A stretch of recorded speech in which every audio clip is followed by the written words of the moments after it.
Hey guys, you guys there? I can't see you. There we go. There we go.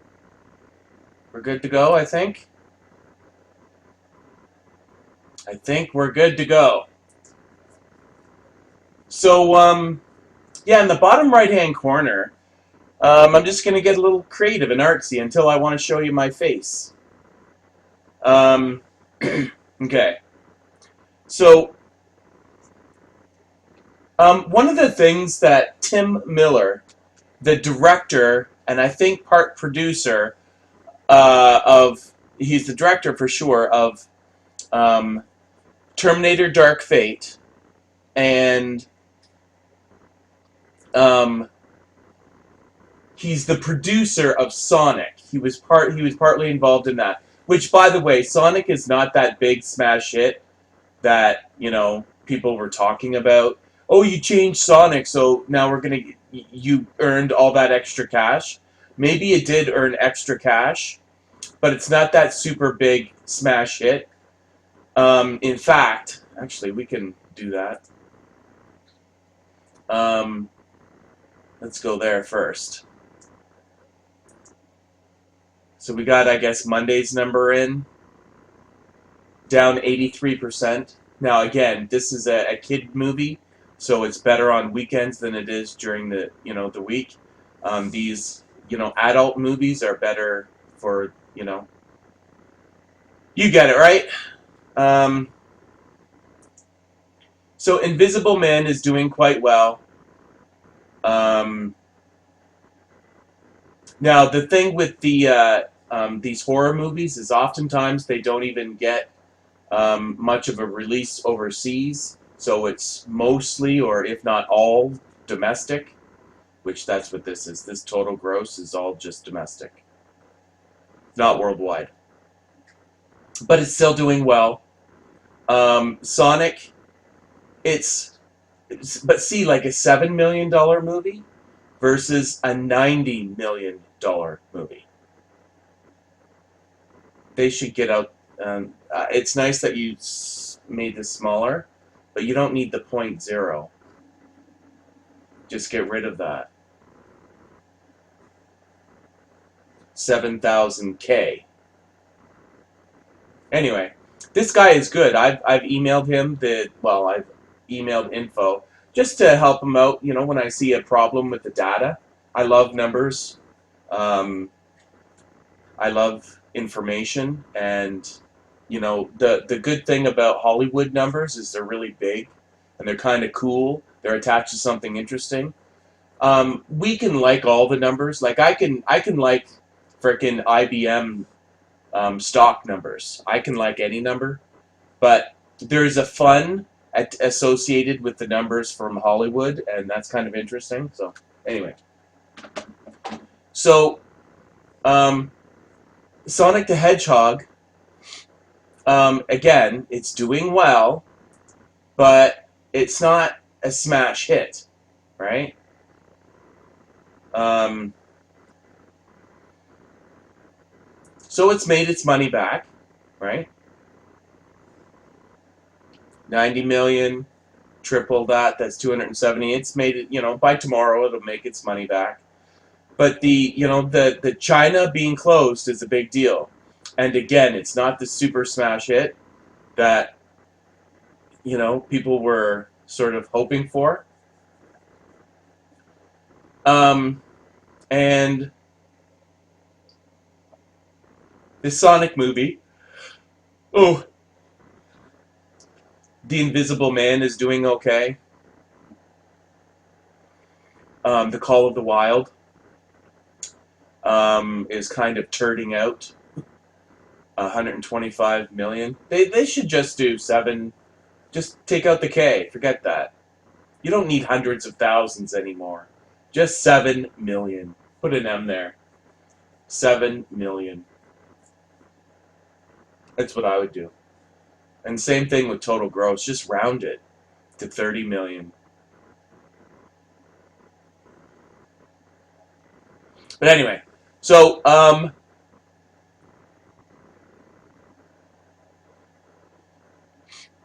Oh, that movie that came in number 3 over the weekend went away. I guess it was just there for a short-term engagement, My Hero Academia or whatever. Or maybe it went down the list a lot. My Hero, yeah, it looks like, or it's not been reported, I don't know. Maybe it was just a short-term engagement. It was like a foreign anime movie or something. Now, so this Invisible Man, $2 million on a Monday. That's pretty big news. You know, but it's still a shitty Monday. This year is going to tank. This year is going to tank. Look. I'm telling you, you guys got to give me money. See the PayPal link down below? Give me money. Give me lots of it so I can buy a freaking new mouse. Look at this Monday. 2 million. So if we go daily, right? 5.7. The week before, Call of the Wild open, a 5.5. The Monday before, 23. Or 24. 23.9. But that was the long weekend. Monday before, 6. The Monday before, 5.2. See, it's not, there's nothing, it's a shitty Monday. It's just another shitty Monday. And March has started. Now here's something, before we get into Rotten Tomatoes, before we get there, I want you to remember how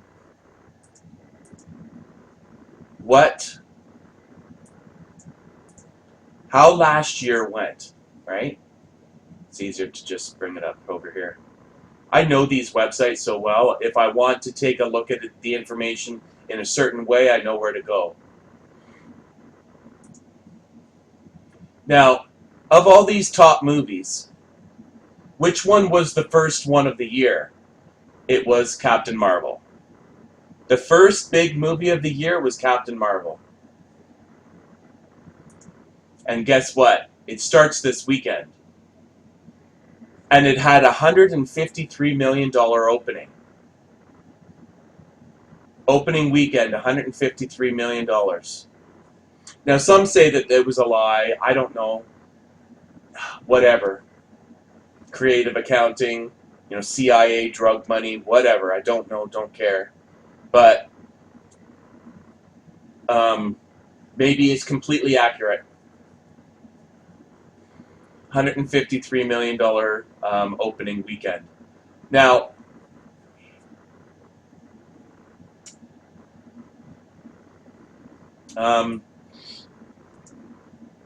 coming up this weekend, oh, I forgot to prove to you the date, but anyway, we got Onward, a little comedy and a drama from Ben Affleck, and is supposed to be kind of mirror of his own life, how he's getting all drunk, and how he came back. So he went drunkety drunk. He hit the bottle, and then he came back, and he's saying he's back now. I don't know. He's saying things about Batman that I don't like to hear. I'm going to be honest. Those movies that he was in were over-hated. I think they were over-hated. Normally I'm complaining about people over-liking things, but I also think that people over-hate things. There's a guy that I listen to, and he's completely accurate when he's like, everybody is like, it's a 10 out of 10, or it's a 0. It's a 10 out of 10 or it's a 0. There's only 2 choices, 10 out of 10 or it's a 0. I gave it an 8. So that means what? What, didn't you like it? I gave it an 8. That's a really good story. No, it's not. There's only 10s and there's 0s. There's no numbers in between 10 and 0. And the world does work that way a lot, far too often. Far too often, I think people, they kind of get it wrong for whatever reason. A lot of unjust reasons. Reasons that don't make sense. Now, if you break up a movie and you rate it on different scales, okay. For example, you might just say that, like me, I talk about politics all the time. So I could hate a movie um, simply based on the politics of it. But I hopefully remember to, at the same time, say, well, objectively, it was a good movie from an Oscar standpoint and from, an interest standpoint. But unfortunately, they went in the commie direction, SJW, typical Hollywood, far left crap. And, so you can rate movies on different everything. And part of rating them on different everything is uh, how should I say this? Anyway, I'm not going to get into it. Ben Affleck's Batman was good. I enjoyed Ben Affleck as Batman. He looks the part. He did a good enough acting job. Was the script perfect? No. But what script is perfect? Jesus, hell. And I just think that he caught way too much flack. Way too much. And I'm going to start speaking up. Tune in. Because when you overlove a movie or when you overhate a movie, I'm going to tell you. I'm going to freaking tell you. And the Batman v Superman was overhated. Now, it had its problems, yes. I would put this kind of like on par with your prequel Star Wars movies. I think their heart was in the right place, but it just was it missed, it backfired too many times. But I don't think it was that bad. I didn't like fucking, what's his name? By the way, I hate that villain, Lex Luthor. I hate him. From the beginning of everything. From when I was watching the very first Superman movie at the drive-in. Haha, I got to do that. Have you ever been to a drive-in? I should get my...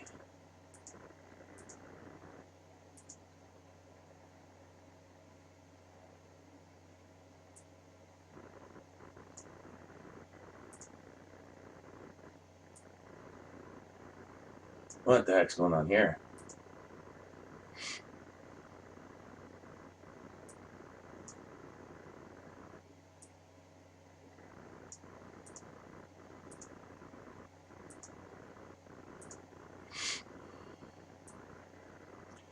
I guess I should have done this before. But anyway, here we go. Have you...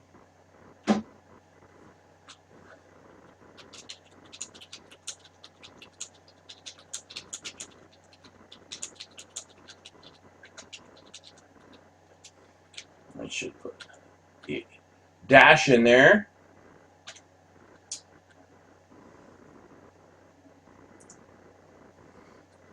Okay, so, yeah, I've always hated Lex Luthor. I've never gotten the impression that he was actually super mega smart. They've never depicted it in a movie that I bought. And it just seems like Superman could just smack him and send his head into the sun. You know what I mean? Like, why is Lex Luthor the arch nemesis of Superman? It just doesn't make sense to me.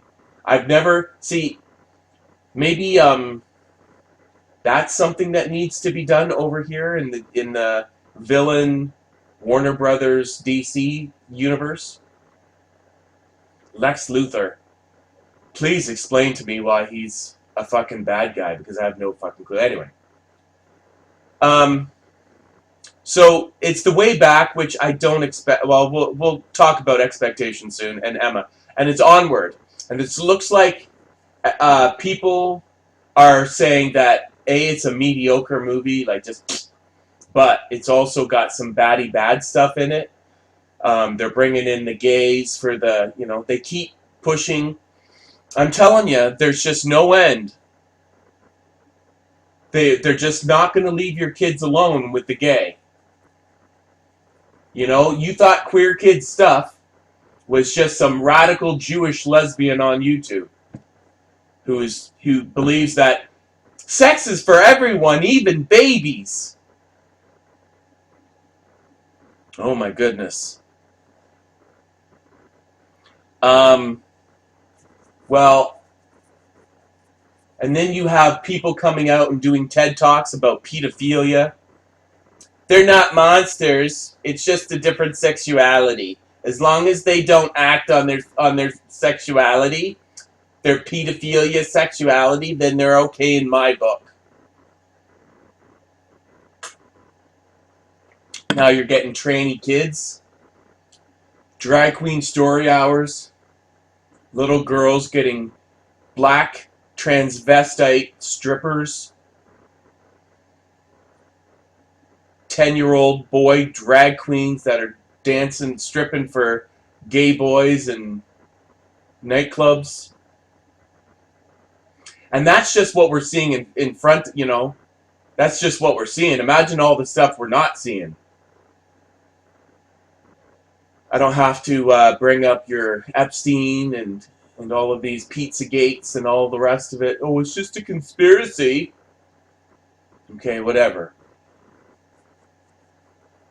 But anyway, so this Onward thing has got an out lesbian, no longer background characters. No, she's going to be right in the forefront. Hi, I'm a police officer and I'm a lesbian. Because of course that's how the world works. Well, because just see that's a weird thing, right? Is if you want to depict a gay character, they have to actually do something. They have to either say that they're gay or they have to do something gay. It's either that or they're just really stereotypical, right? They could be a butch dyke, a butch, super butch, but then you just might mistake her. You might mistake her for a tomboy. Maybe she still likes the dick. She has to actually say she's a lesbian. She has to come out as a lesbian. She has to say it, or else people aren't going to know that she's a lesbian. And it's important that we tell the audience that we have a lesbian character in the movie. Make sure she says that she's a lesbian, or make sure she French kisses another girl. Because this is what... now, by the way, I have literally thought about, would it have been better to be raised, by the way, I was not raised in an anti-gay anything. Nope, there was no anti-gay. It just wasn't talked about. There was a little bit of gay here and there, like, hey, there was Rocky Horror Picture Show. And there was underwear catalogs. And, all the porn, right? All your Playboy magazines had guys in them. Guys, doing it with the girls. So, like, you could say, well, just cover the girl, and then you just look at the guy. That's what I used to do, right? This is before the internet, folks. But, yeah, I had crushes on my friends. But I just didn't do anything about it. They were into girls, and that was the end of it. I just never, I just didn't, you know, it didn't come around. And, you know, okay, so like, would it have been better? I don't know. I don't think so. I think it would have been more isolating. I'd have to give that some more thought. I'd have to give it a lot of more thought before I could say, you know, be able to truly articulate what I think that, you know, should a gay person grow up in that everything is gay, or we don't talk about it, or what? You know, what kind of level of everything would I have liked to have seen? I'd have to give it more thought. Um, but anyway, so the gays in the movies, you know,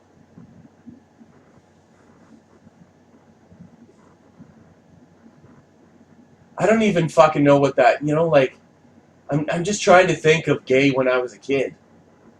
You know, I'm watching the Muppets, I'm watching cartoons.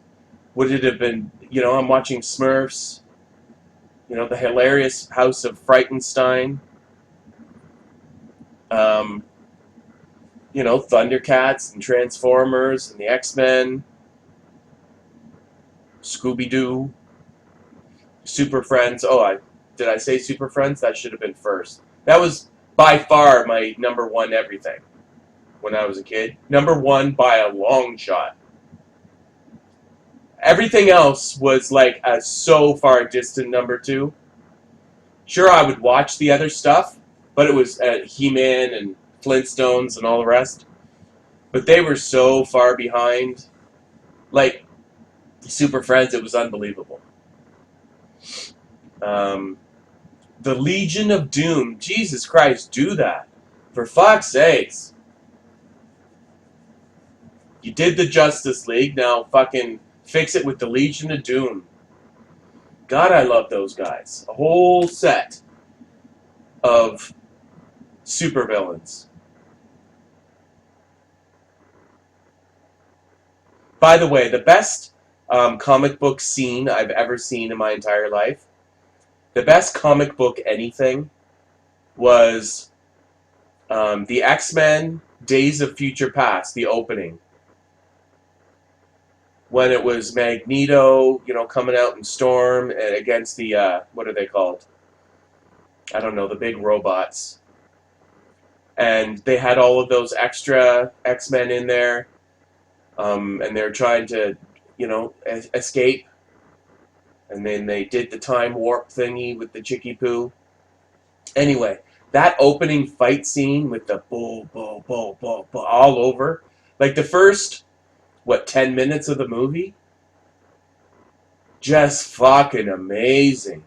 That's, to me, that's what a comic book movie should be. Or are they called the Sentinels? And as soon as that opening thing ended, I was like, eh. That middle, you know, like the whole, like, I mean, literally, that opening was just so fucking incredibly perfect. That's what I would want to see. But, I don't know, I've checked out now. I haven't seen Joker, I haven't seen Avengers Endgame, I haven't fucking seen Captain Marvel. I just don't care. I don't care. I'm done. I'm done! I'm out! Now, so, this movie, Onward, is supposed to be taking the place of Captain Marvel.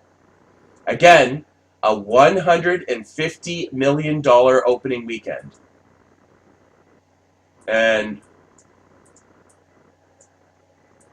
what is Onward supposed to be making at the momento? Okay.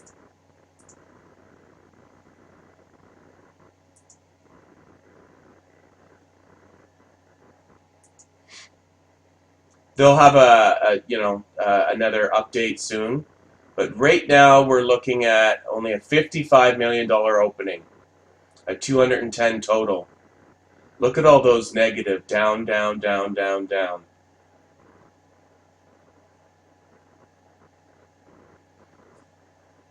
You know, again, once again, I'm going to say this out loud. This weekend coming up with Onward, The Way Back, and that other one. This is supposed to be 150 million, and it's only 63.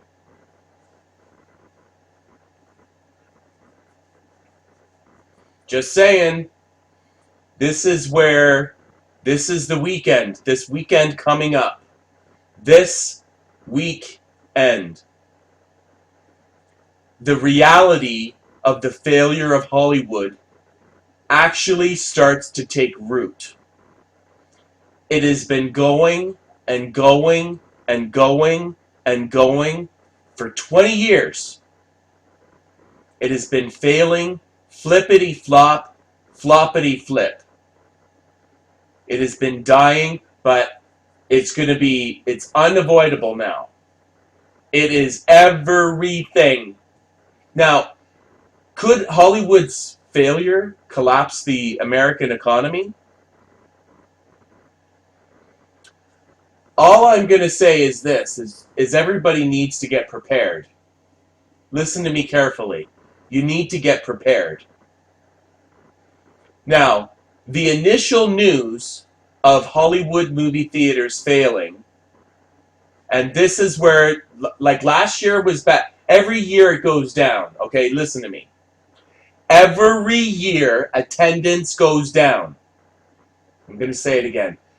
Every year for the last 20 years, attendance has been going down. Now, they've been patching it with holes with international this and international that, and price hikes here and price hikes there. So it's been a little bit kind of flatty, maybe a little tiny bit of growth. But every year for 20 years, attendance has been declining. I'm going to say it again. Every year for 20 years, attendance in movie theaters have been declining. Here's the numbers.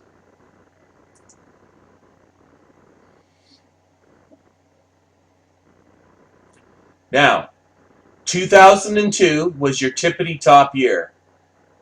1.576.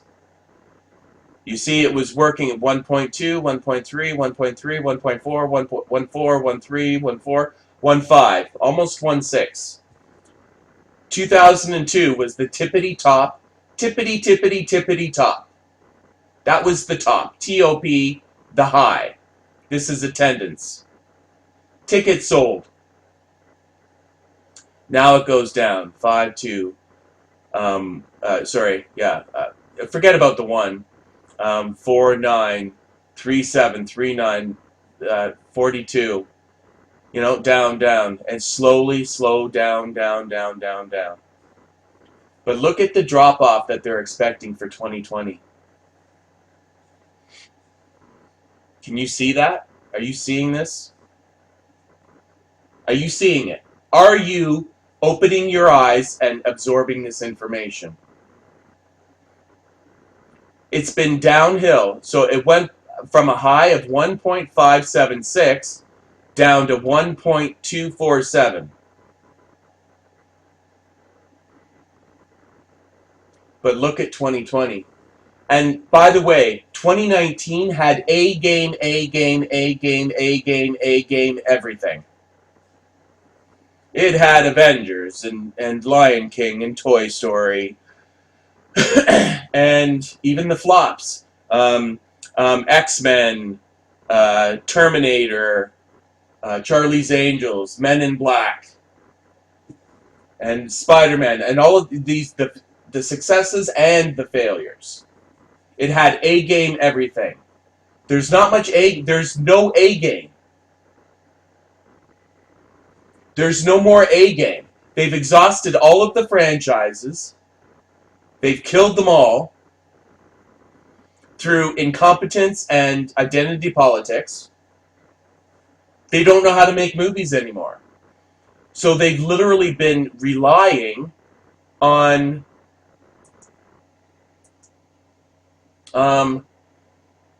what's going on? They've been relying on Popular names, words.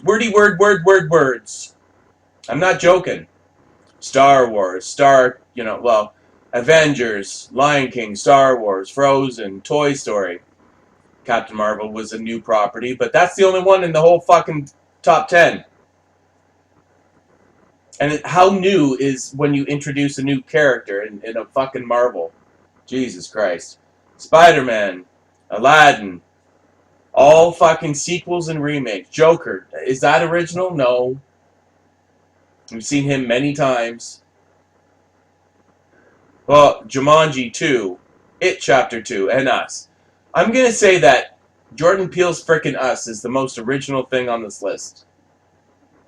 And by the way, I can't stand Jordan Peele. And these movies are so fucking overrated, it's unbelievable. So motherfucking overrated. There's black people in it, and if you don't give it a 10 out of 10, then you're racist. Okay, whatever. Then I'm racist, because these movies ain't no 10 out of 10. Not even fucking close. Nowhere near. Anyway. But here's another thing when you take a look at the worldwide.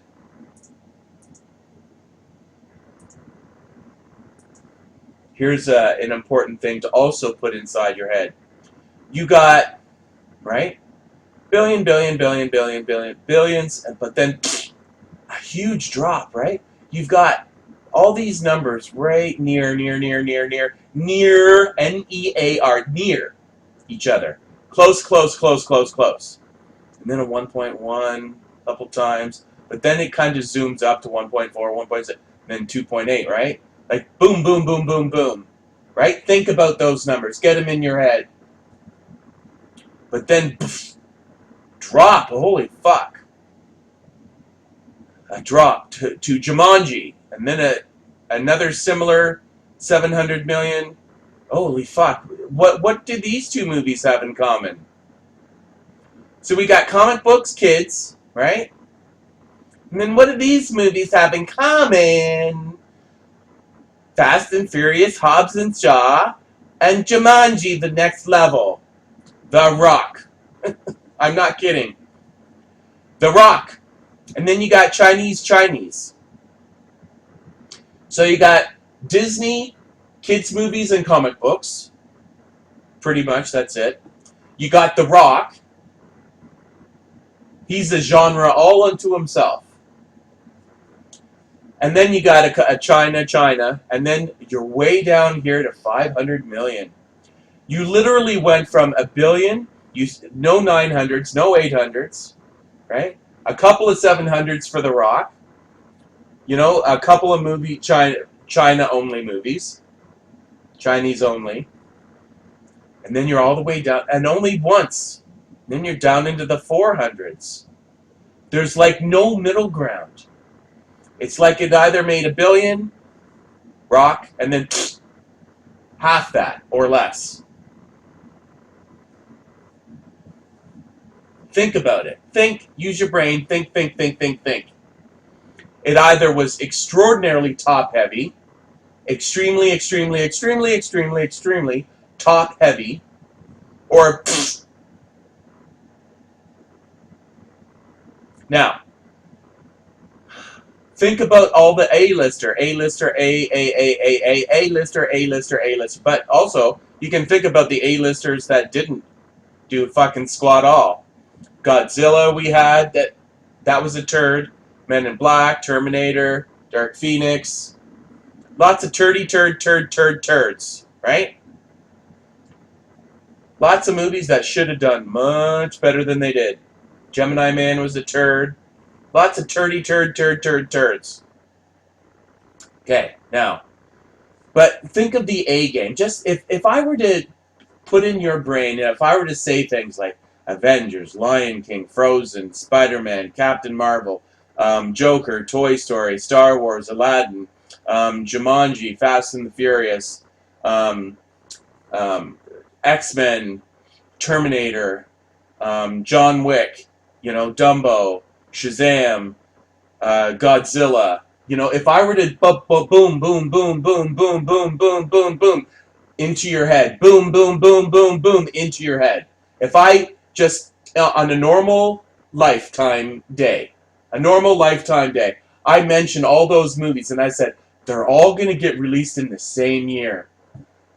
Your brain would explode. You're what? All in the same year?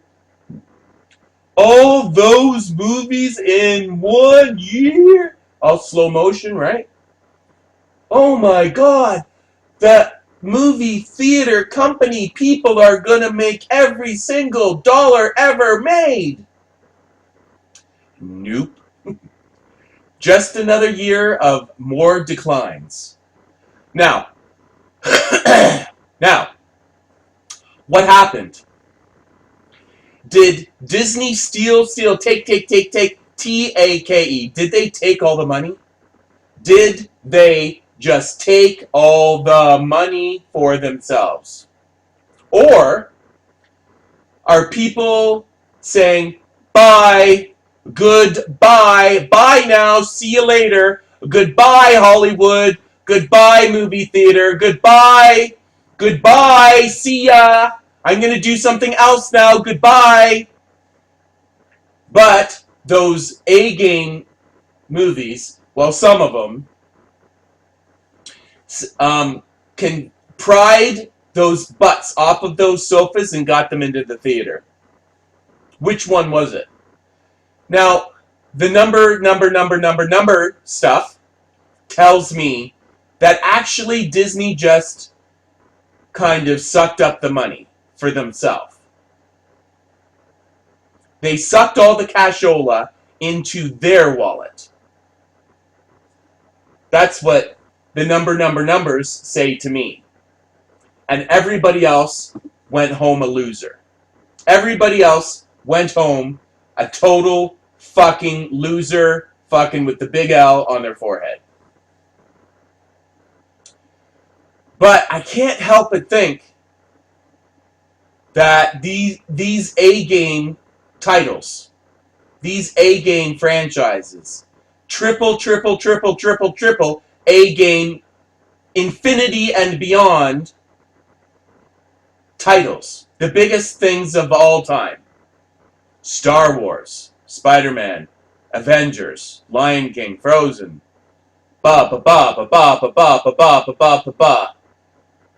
All of the A-game, all in the same year. That literally just extended the death of the Hollywood for a year. I honestly think that that's all they have. That Hollywood equals A-game or bust. And now all the A-games are gone. Thus, we're now entering bust mode. B-U-S-T. Goodbye, Hollywood. See ya. Bye. It's been nice knowing ya. Movie theaters are over. If you want to know how to go out of business, just call up Blockbuster. Call up Blockbuster Video. They know how to go out of business. Give them a call. I hear they're still taking phone calls on how to go bankrupt. Blockbuster, hey, Blockbuster, how do you go bankrupt? Well, here, let me show you how to go bankrupt. And start closing down the movie theaters and just maybe try, and by the way, all the tricks are being done. You see the movie people and the movie people and the people in the movie. You see them all. It's like, well, you can just, for the price of 2 tickets, you can get a monthly pass. So you just give us your credit card and we'll bill you, $20 a month, and then you get to see as many movies as you want. Just to fucking get people in the door. And then there's going to be this. But they've already done all those things. It's all done. You're not going to... This A-game that you are seeing in front of your face right now, this A-game cannot be duplicated. Now, is this money going to just squish out to everybody else? Honestly, I'd say no. I say that the last Oscars, this was... I'm going to say this was their last time. This was their last hope. This was their last hope to save, like this is it. That it's all over. They all know it. Like, don't tell me that I'm fucking pulling this out of my ass. 20th Century Fox, one of the oldest, biggest thing ever in Hollywood. 20th Century Fox, the biggest thing ever. Right? At least one of. Done. They saw the writing on the wall. They're like, oh, I'm fucking out. I'm done. Oh, there's no more money left in here. So let's get out early so we can sucker somebody into overpaying for our shitty-ass company that is now going into an industry that is self-destructing.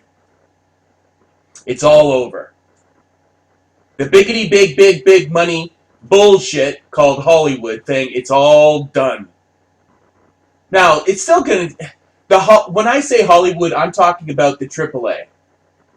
Right? Just take all of the things and cut them in half. Take your $50 million movie, well, now it's going to be a $25 million movie. And then you'll put it on a streaming service. You'll go to Disney Plus. Take your $500,000 salary and make it, $250,000 salary.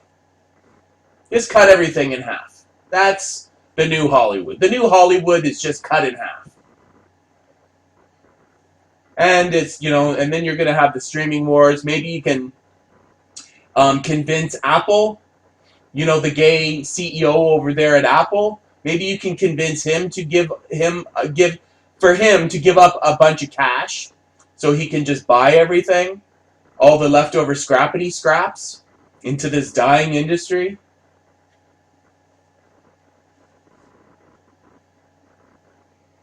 Just get a bunch of money out of him. He's like, his pockets are fucking loaded. Maybe he can get the Chinese companies on board. Maybe they'll buy up these intellectual properties. Maybe they'll start a website, a streaming service, kind of like Pornhub.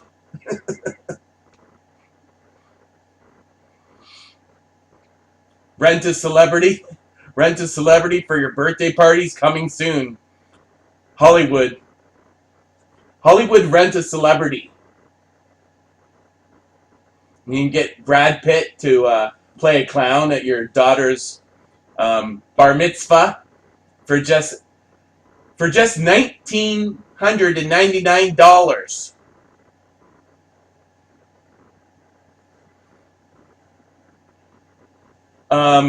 So yeah, they don't have an A game left. There's no A game. This weekend, you've got a 55 and an 8. It certainly ain't no 153 like we saw Captain Marvel. So the separation, the most obvious, clear, 100% guaranteed. It cannot be denied any longer. It cannot be denied any longer. It begins this weekend. Like, everybody thinks that I'm crazy. You think that I'm crazy. People on Earth, most people that hear my mouth move think I'm crazy. But this is the weekend where, and by the way, last year, I honestly thought it would be last year.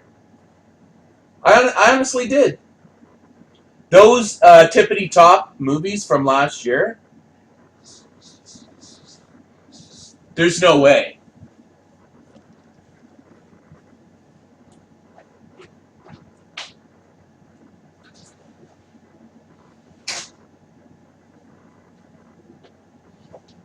Those biggity big movies from last year, I was like, come on, Infinity War sucked. I know people are excited for this thing, but then I was like, oh, fuck. I kept getting shocked. I'm like, oh, wow, people really aren't sick of comic book movies. Look at all the people going to see fucking Captain Marvel. What the fuck? Aren't they fucking done with these things? And then Endgame blew my mind. Right? And then Spider-Man. and all the fucking rest. I kept going. I was like, oh fuck. But when you actually use your brain and you do the thinking thing, and you look at this list,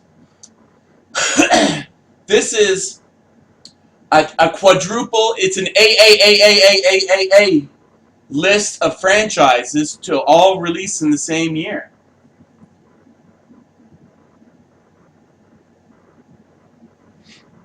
"2020 ain't got what we got. 007. Okay, now I'm done being shocked at how much money comic book movies can make. I'm over it. If you're gonna fucking go empty your wallet in Disney's lap, go the fuck ahead. But maybe Wonder Woman and this, but and what, Black Widow. Maybe they'll make all the money because maybe I'm gonna be wrong, but there's no A game. There is no A game this year. None. Zero. Zilch. Take that and then add China equals 0, right? China equals 0. Blame the coronavirus. And now, next year is Avatar. Is James Cameron gonna swoop in to Hollywood and save it again?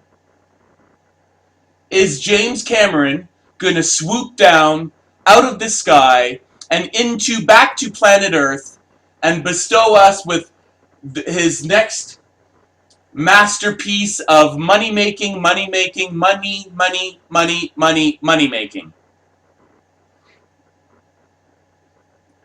I don't know. I will say between Avatar and Avatar 2, he is a shit show. An absolute fucking shit show. Fucking Terminator, Woke Fate, everything that he has even touched, even a little bit.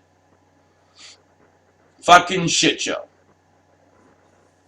I mean, is he just too old and stupid and senile? Has his hippie wife, melted into his brain, and he's like, just like a hippie tarded now? I don't know. Because when he opens his mouth, he equals stupid. And I'm talking about film. He was like, he was farting the fuck up. Now, everybody's going to say, well, he has to lie about Terminator movies. It's part of his job to lie to us and tell us how fantastic these movies are. It's part of his job to lie. I'm like, yeah, great industry. Yeah, a great group of guys over there in the Hollywood.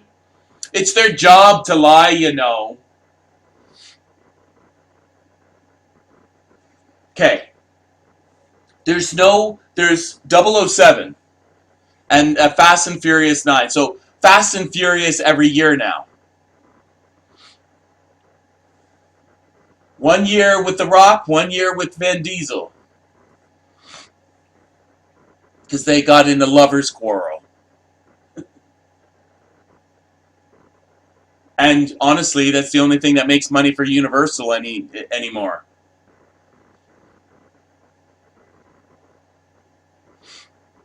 So Disney has got Black Widow. And it looks like the very first movie that they're coming out with this year, Onward, beginning this weekend, is going to show the difference. It's going to begin to demonstrate the difference. And by the way, Disney absolutely fails.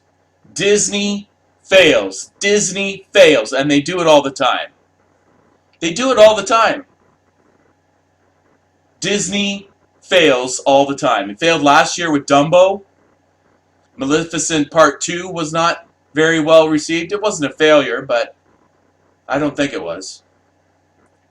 But it certainly wasn't, the top tippity top stuff that we're talking about. So there's no A game left, right? There's nothing here. 2020, like I said, when you take a look at the Biggity Big of last year, 2019, the Biggity Big began with Captain Marvel. And that was the first week of March. And what do we got here for Disney in the first week of March? Onward. And this movie is getting torn to pieces already. People are already hating it. The lesbian chickadee poo. I'm gay. Well, thanks for telling us. Was it important to the story? No, I just wanted all the kiddies out there to know that I'm gay. Okay. Okay, see ya. Bye. Do you want me to strip? No! Come on, put those things back away. Put those things away. This is a kid's show. I'm gonna make you stare at dirty things, whether you like it, private parts, whether you like it or not. No, you're not. We already got you off the fucking stage, you lesbian, onward troll cop. I think she's a cop in the movie. Yeah, well, we're gonna have them screw up the magic and make only the bottom half of their dad, so you're gonna stare at the dad's crotch. What? Yeah, we're gonna make it so the kids bring back their dad from the dead, but it's only gonna be the bottom half. So every time you see the dad, you're gonna be staring at his crotch, at his pee-pee. You're joking, right? No. We're going to draw all the kiddies' attention to Daddy's pee-pee for the entire movie. Well, when he's on screen. Really? So you got a lesbian, and you're going to draw all of the kids' attention to the pee-pee. Dad's crotch. Yep, that's what we're going to do. Hi, my name is Walt Disney, and I'm signing out. Thank you very much, and good night. Please come and see our onward. Oh no, I'm not going to go there. There's a whole friggin' I just went somewhere real dark, and I don't think it's appropriate for YouTube. I went dark in my head. But yeah, so this Onward movie. My stupid cat needs attention.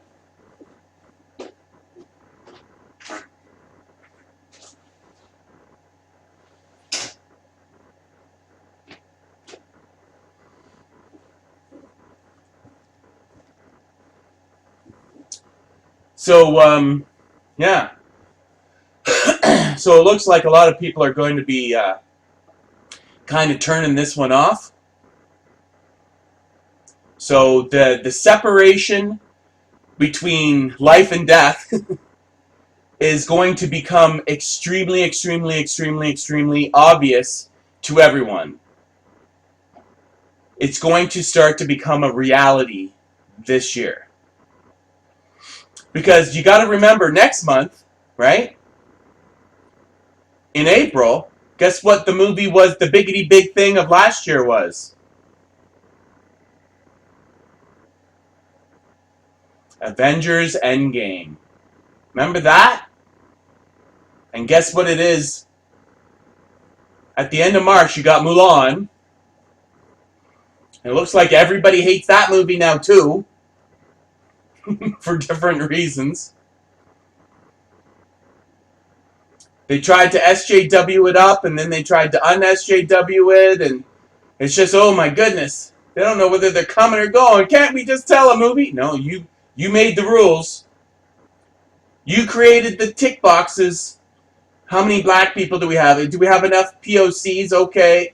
Do we have enough lesbians? Oh, I don't know. We want to do it to the China. We can't have lesbians in China. There's no lesbians in China. Okay, well, how about we do the lesbian, but just really, really quickly so we can edit it out. Okay, that'll be okay. Do we have enough women? Yeah, the Mulan is a woman. Is she strong and beautiful? Well, she was kind of, kind of a rapey, and it was a little bit gay, and this is good and that's bad. It just, I mean, it's gotta fuck with the storytelling, right? Oh my God, how do we tell a decent story when we got all these rules? It's like we're communist already, and the communist just tells us what we can and cannot say, and every story just turns out to be stupid because we keep, we can't do anything. There's so many rules.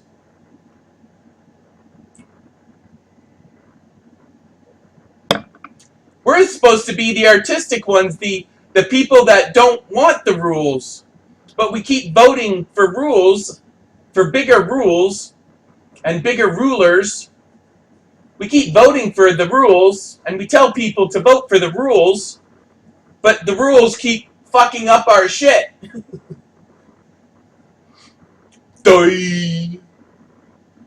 Okay, so, and then you got Mulan at the end. And then what? The New Mutants? Peter Rabbit 2? And then mid-April, okay, you got United Artists 007. Are they going to fuck that one up? I don't know. We'll find out. But there's no, it's not last year. When you were looking ahead last year, you were seeing A game. There was a couple of surprises, right? Captain Marvel was a surprise. But I mean, there's nothing like that. When you look ahead at this year, there's, okay, Black Widow. That'll probably make $1 billion. But is it going to make much more than that? I don't know. I'm already seeing, I'm seeing your regular, ordinary sitcom, situational television comedy sitcom. How the big fat dad is always a goof. Big, fat, stupid. Big, fat, and stupid. All the men are big, fat, and stupid. It's like a trope. The husband, the father, big, fat, and stupid. Big, fat, and stupid. Big, fat, and stupid. Big, fat, and stupid. All the sitcoms, it's like, oh, you got a husband, a man in there? He's big, fat, and stupid. Big, fat, and stupid. Big, fat, and stupid. Been like that for a long time. Yeah, all of the husbands in our movies are all stupid. Because that's what we do. It's funny. And we don't like men. All of them? Every single one? Yeah, all of the men, all of the husbands on TV are stupid. Okay, but it's Bill Cosby. Yeah, well, he's not super stupid, but he is dumber than his wife. We got to make her smarter than him because we're stunning and brave. And even if you're black, you got to play by the rules, folks. Come on. Everybody has to play by the commie rules. Black guys, we're just using you in order to get our communism accomplished over here. You're just a stepping stone. You still have to play by the rules too.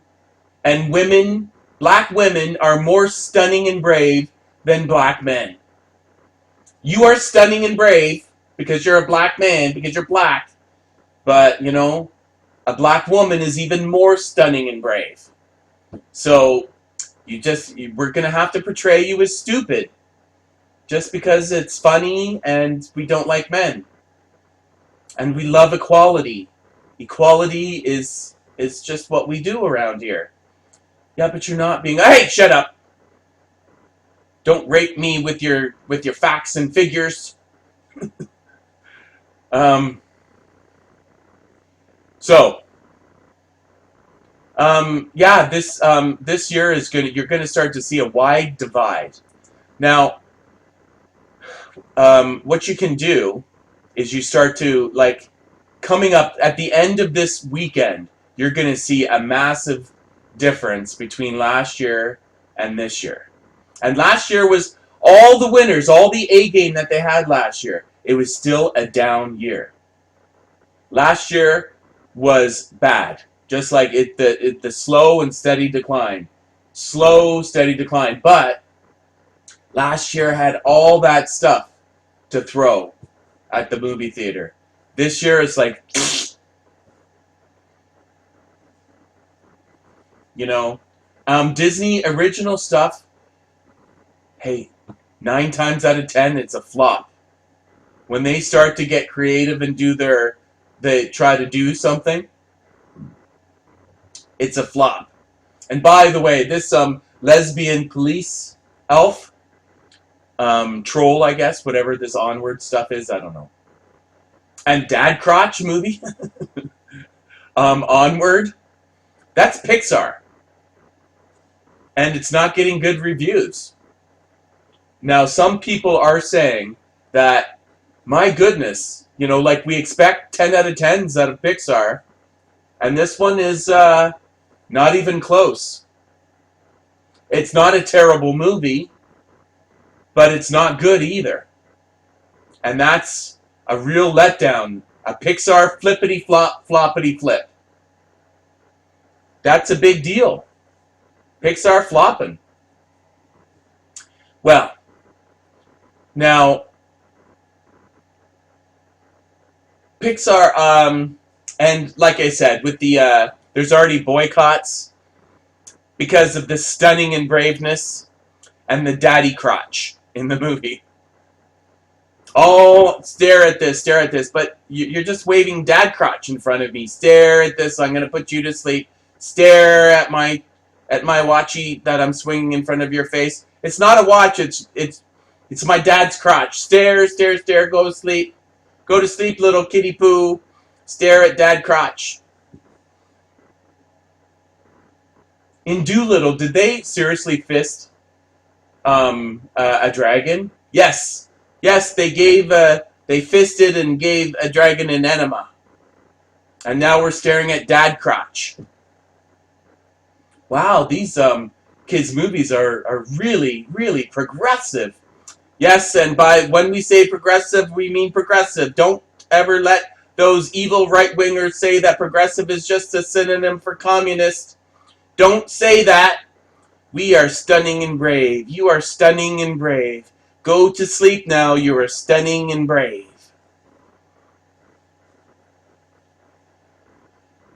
Well, now, so, I guess we can't really do month. We can, we'll just go straight to year. Right? So they, last year was a 1.3, the year before. See, it was this is the second lowest of all time. It was, and by the way, the prices keep going up every year. And this isn't adjusted yet. This could adjust down. It will adjust down, actually. I don't know if they start out with the ticket sales or they start out with the cashola. And then I don't know which way they figure the numbers, but the average ticket price for the year hasn't been calculated yet. But I'm telling you, China closed. Other people being afraid to go out near China. Events closing up, saying no, no, no, no, no. Lots of stuff going on. I don't know if this coronavirus is going to get fixed soon, or it's just going to... And by the way, even if China came out tomorrow and said, it's okay, everybody, it's all fixed now, go back to work. It's all fixed now, go back to work. How long is it going to be before people really believe them? and they still keep their everything to a minimum. How much money did the Chinese people lose by not being able to work and do? And they're not going to have extra cashola to go to see the fucking Disney Mulan or anything else, right? Right? Anyway, so what we do is we go to year to date and see what. Let's see. So it's still up 3% from last year, but last year was a shit show, right? But look at this down 22%, down 11, down 15, down 13.2. But this is going to change after this upcoming weekend. Onward versus well, actually, when was Captain Marvel?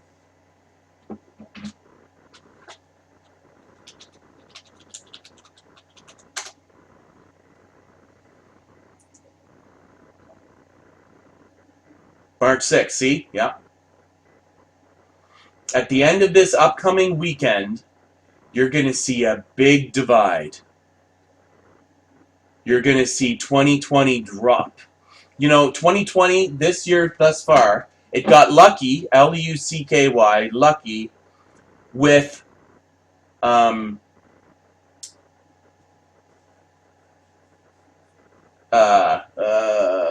Boys for Life, right? Bad Boys for Life. They got, yeah, what the heck? Yeah, 2020. They got pretty darn lucky with the Bad Boys for Life.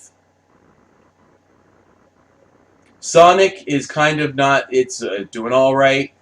It's not doing badly, but it's not doing great. It's going to be a shit show of a year. The two leftovers, the Star Wars and Jumanji from last year, Birds of Prey is kind of a toast. Doolittle was a shit show already. There's a big flop for Universal. Little Women from last year, Knives Out from last year, Frozen from last year. Call of the Wild still hasn't even beaten Frozen. My goodness. It will, though. I'm sure it will. Yes, but like I said, this upcoming weekend, the first weekend of March, you're going to start to see 2020 sink. And, you know, like, where are these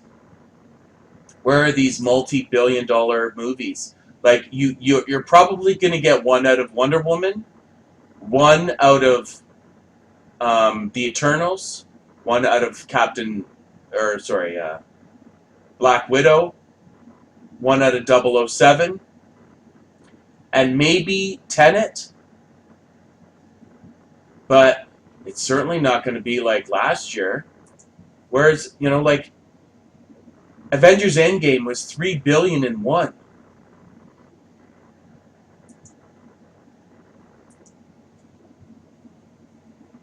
It was pretty much $3 billion, three $1 billion worldwide movies in one movie. I'm not seeing it. Last year I saw it. I was like, wow, look at all these A-game listers. But I still thought that, I don't know, I'm wrong about fucking comic books. Holy shit. I don't know about anymore. I think maybe people are starting to get a little fucking sick and tired of the fucking comic books. Shut up! Just because I don't want any more comic book movies, it doesn't mean that I don't like you. You're a good person. You like comic books and you want them all the time. It doesn't mean I don't like you. It means I'm a fucking normie that is sick and tired of hearing about fucking comic books. And then when you see like all these small numbers, like this is opening weekend. There's a 55. Is there even $100 million? There's an 88 for. See, that doesn't even hit 100. Your 007 movie doesn't even hit 100. I mean, and this is all the way to the end of April. There's no even $100 million opening weekends. Not even close. The closest you're gonna get, well, you got A Quiet Place. Oh shit, they're expecting a lot of money for that. A Quiet Place Part 2 movie. Holy fuck. Who's done that? Paramount. They need luck. They've been sinking to the bottom, bottom, bottom. New Mutants. I don't know, folks.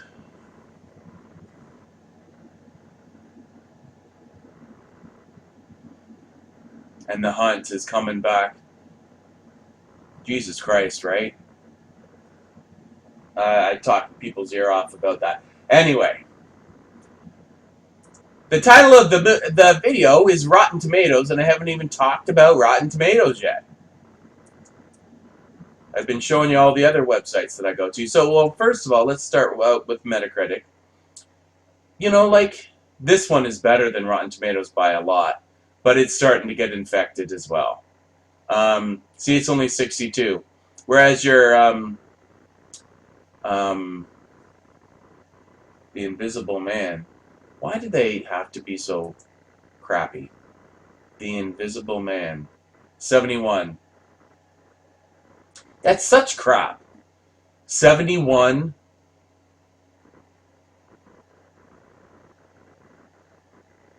You know that they just gave it a good mark because of the politics.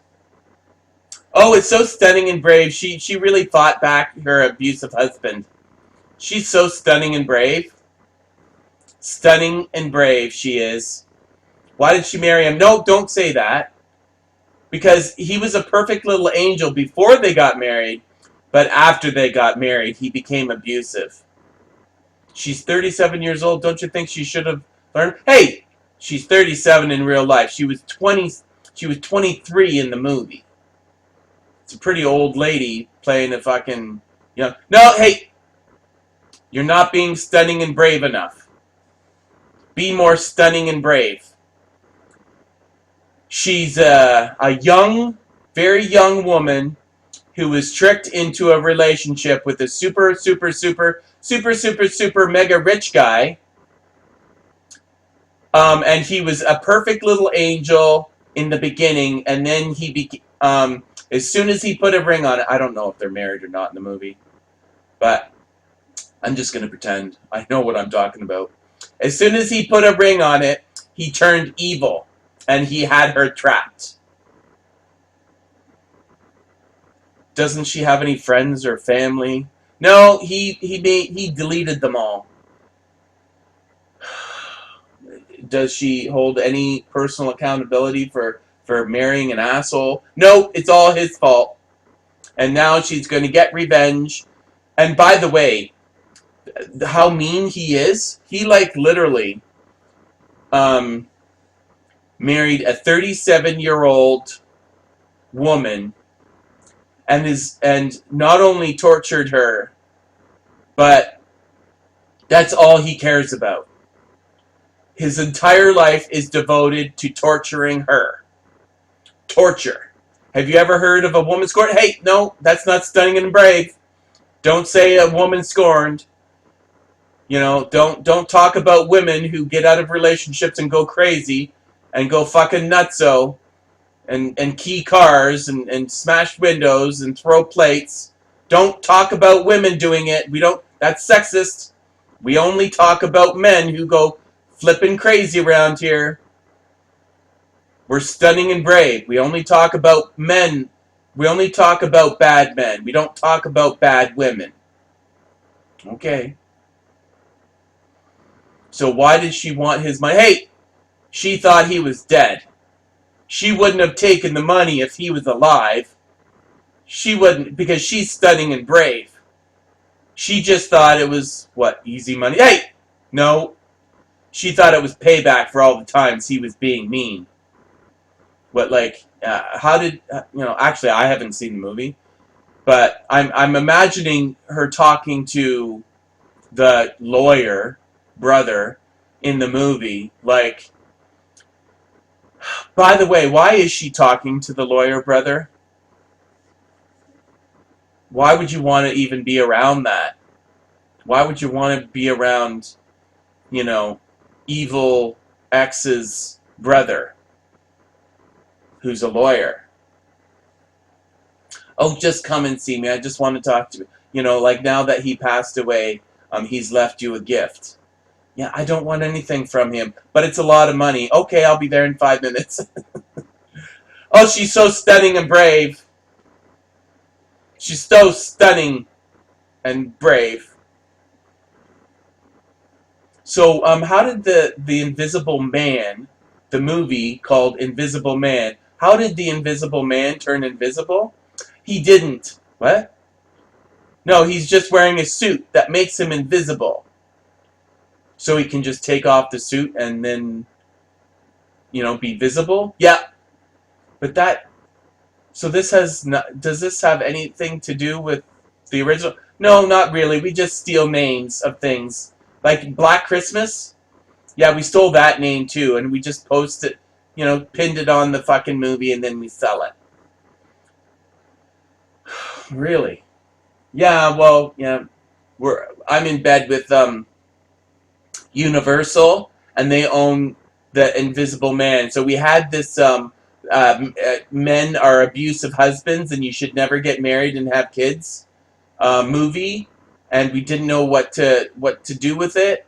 And Universal said, I had lunch. I played golf with the Universal guy, and he said, "Well, why don't you make it an Invisible Man movie?" Because we already had one Scientologist try to kick off the Dark Universe, and it didn't work with Tom Cruise. So we've got another Scientologist over here, and we would like her to star in the next Scientology Dark Universe movie, and we could just post the Invisible Man on it, and then it can be good. Okay. So there's no Invisible Men in there's not an Invisible Man in the movie called The Invisible Man. Yeah, it's not even really about the Invisible Man. It's about the Invisible Man's ex-girlfriend. So the correct title of the movie should have been The Invisible Man's Ex-Girlfriend. But aren't we tricky? See, we say it's about a man to trick people into going to see it, because people are getting sick and tired of our stunning and braveness over here in Hollywood. People are getting sick of it. So we call it The Invisible Man, but it's actually not even really about him. It's about his ex-girlfriend. Oh. Yeah, we're so stunning and brave, I just can't stand it. My name is Jason Blum, and I own Blumhouse. Anyway. So yes, this movie is getting pretty good reviews. And by the way, I'm coming down hard on it, but that's what I do. But people are saying there are good elements to this movie. This is kind of like an upgrade where the politics are there and they're visible and they're obvious.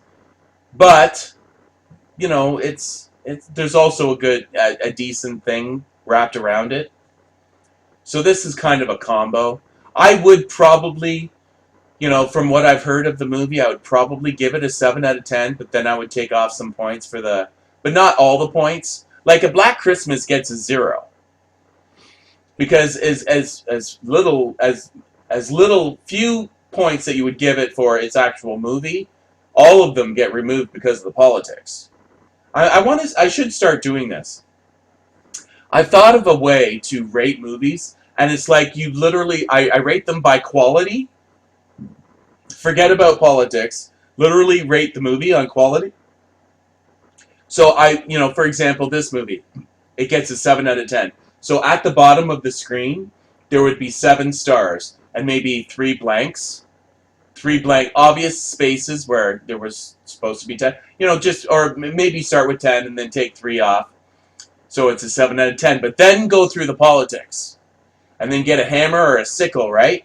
To smash the other stars. Either smash it or slice them in half, kill them. Smash, like the hammer and sickle, communism, hammer and sickle. So if it got a 7 out of 10, just how many times do you hammer and sickle the other stars away? And what is it left with? I thought about doing that, but anyway, maybe I will. I don't know.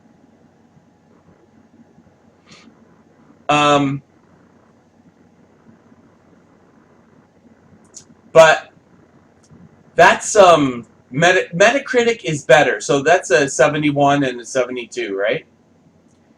But take a look at Rotten Tomatoes.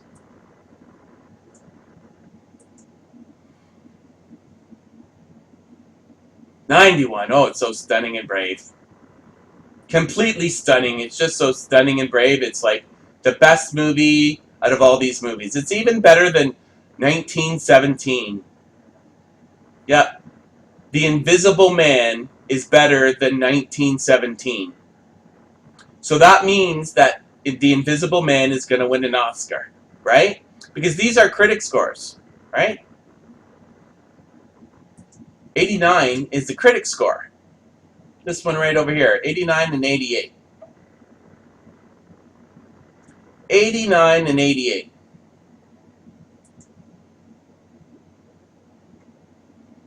Whereas Invisible Man, even better, because it's just 91 and 88. So same audience score, but it's just so stunning and brave that the critics even liked it even more. Because it's just so stunning. You know, a 37-year-old Scientologist marries an abusive, well, a Scientologist in real. I wonder if she's a Scientologist in movie. I don't know if she's still a Scientologist. I don't know. But if you want to learn more about, do you know about Scientology? You should watch the documentary called Going Clear. Just pull up Scientology and start looking through some of the videos. They're fucking nasty. What a cult. A dangerous, dangerous cult.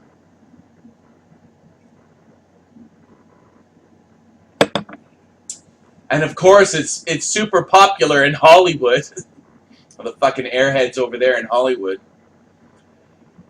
Anyway, so yeah, 91. It even gets a better tomato meter. Tomato meter. And by the way, do you know what the Rotten Tomatoes is really about? Because when you went to the theater, you would bring some rotten tomatoes with you.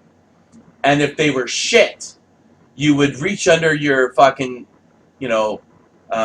seat into your bushel of rotten tomatoes, grab some and throw it at the stage. You fucking suck! You suck, get off the stage! Learn how to fucking sing! You fucking suck! I'm sure they were better at that than I am. But anyways, yeah, they would literally take the rotten tomatoes and throw it at them. Man, have we ever gotten soft. Now you just say I didn't like your movie, and then they get you deplatformed. Right? They cancel you for saying that you didn't like their movie. Your movie sucked. You have been deleted. You are no longer able to access Twitter. What do you mean you didn't like my movie? You know your grandparents, when they were singing and dancing on stage and sucking dick in the alleyway behind the theater for extra cash, they were getting pelted with actual physical vegetables. And you can't even take some fucking online criticism? Wow, things have changed. Wow, we're so stunning and brave now. But anyway, that's where Rotten Tomatoes comes from, the name anyway. But, okay, this is just one example, right? It's just one that I came up with. It was like, okay, so, literally, the only, it's the best movie in the top box office, The Invisible Man. It's like, oh my god, it's so stunning and brave, it's just so good. This movie is just so fantastic. And it's even scoring higher than 1917, which was up for Best Picture. So this is, what is it? I get it, audiences are kind of crazy and kooky-looky. right? They change their minds all the time. But it's not their job to be objective about film. That's supposed to be the critic. 89, 91. 89 for 1917, 91 for The Invisible Man. That tells me that there's something wrong. There's something wrong in the state of Denmark. It's rotten over here. Okay. So you can just love the amount of stunning and braveness, and you can say that this is a pretty good horror movie or thriller. It's not even really horror. It's pretty interesting, and most of the CGI concept and idea is kind of interesting, although it doesn't come close to the ingenuity and creativity of the original. I'm serious. 1933. When you take a look into what they did in order to achieve what they did, blows your mind. But Jason Blum doesn't like to spend much money, and there's not much creativity left, so we'll just throw in some cheap special computer effects and be done with it. Okay. Now, but I mean, it's an okay movie. I would say borderline good. Somewhere around good. Not great, not excellent, but let's just say good. It's a good movie. Now, I'm forgetting about the politics. See, I know how to do that. I know how to separate a good movie, a quality movie, and the politics. I can do that, but obviously the critics at Rotten Tomatoes can't. They don't know how to do that. Oh, it's a movie about an abusive husband hitting his, because we just can't get enough of the victim narrative. Girls are victims. Sometimes they're really stunning and brave, but sometimes they're victims, and we like to just mix it up. Sometimes they're weak little pathetic nothing burgers that just keep getting abused by the big bad boys. And sometimes they're just super stunning and brave, and they should become your new CEO. Sometimes they're just super stunning and brave and CEO material, and sometimes they're weak, pathetic victims of men because they can't fight back because I don't know they're too good of a people. They're too good to be able to defend themselves against men because they're just too good people. Like they just take all of the abuse, and because they're just so stunning and brave. So really, they're stunning and brave at both ends. When they're a victim, it's just they're a voluntary victim. They're not a victim because men are stronger and smarter and bigger and have bigger brains or anything like that. No, no, no, no, no. They're victims because they just don't want to hurt him.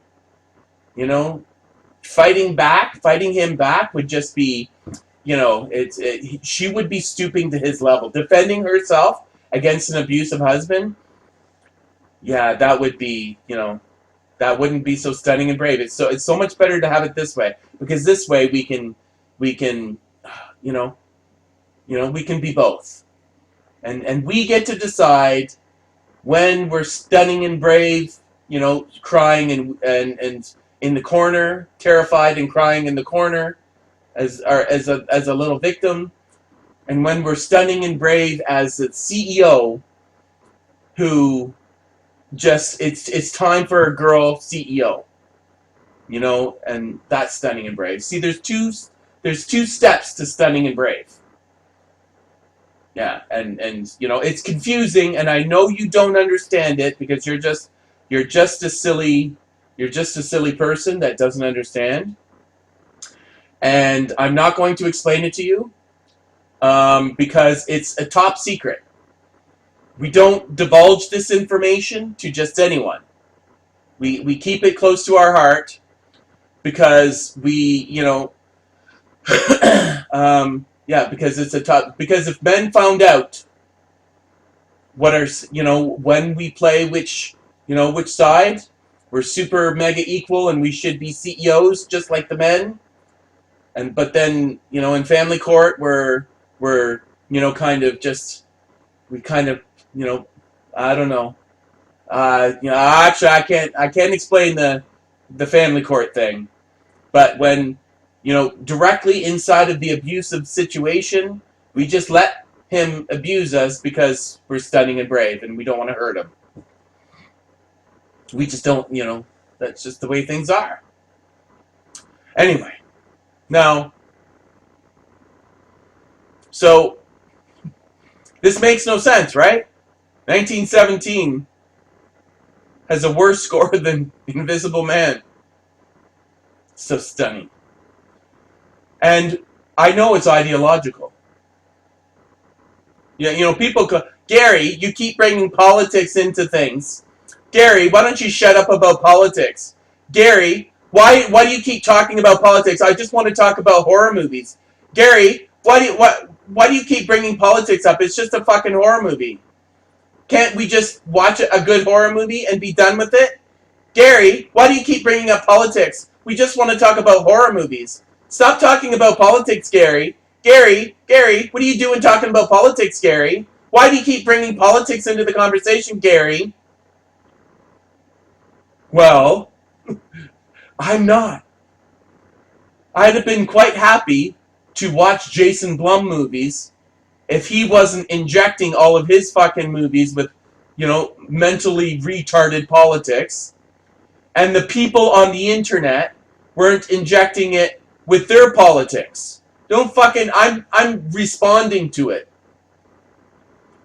Don't you fucking come at me, you fucking commie faggot. Seriously, don't fucking come at me. I ain't got no time for your shit. Whoever the fuck you are. By the way, nobody's watching my videos yet, but is anybody watching? No, I don't think so. Probably not. But anyway, maybe somebody will watch it in the future. And I just don't get it. I don't get it. I don't get it. Don't get it. All of these politics that are so obvious to everyone.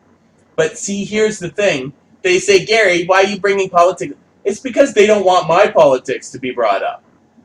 When everything is painted with a leftist democratic lens, a commie freaking socialist lens, everything should just here's the thing, and let's just paint it, let's just put a glass over top of it, the socialist or the commie glass right over top of it, so now we can see it.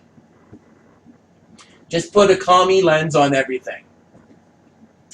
Just put make the thing, and then let's add the commie to it.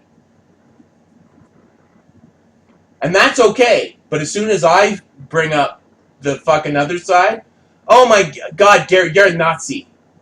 I'm gay. You're a gay Nazi. I'm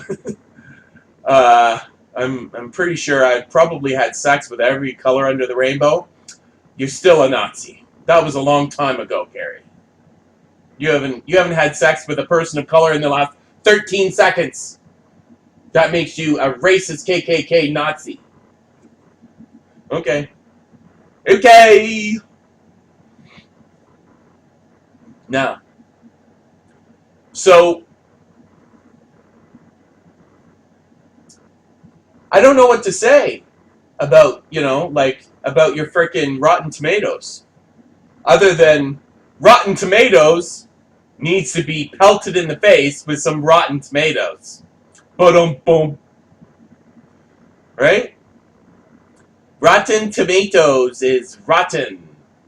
Doesn't even fucking, this is a right here, right now thing, right? I mean, really, Invisible Man is better than Sonic the Hedgehog, The Call of the Wild, The Hero, whatever, Bad Boys for Life, Birds of Prey, Impractical Jokers, 1917, The Boy 2, and Fantasy Island. Is it just better than everything at the movie theater? It's just the highest rated movie. I mean, once you put it above 1917, it's like, it was just some dykes that just were like, oh, she's so stunning and brave, and and this movie makes men look bad, so I'm just gonna overlove it. I'm just gonna like it extra because I don't like men. I like my strap-on dildo that I used to fuck my girlfriend. You know the PP, the plastic PP that I tie to my vajayjay to have sex with my girlfriend. But I don't like men. I just like the penis part, sort of. Not the real penis, just the plastic one. Have you ever seen a girl try to gyrate like a man does? It don't work. It don't work. It looks so unnatural. When the girl with the strap on is trying to, try to act like a man and gyrate, do the. I've never seen it.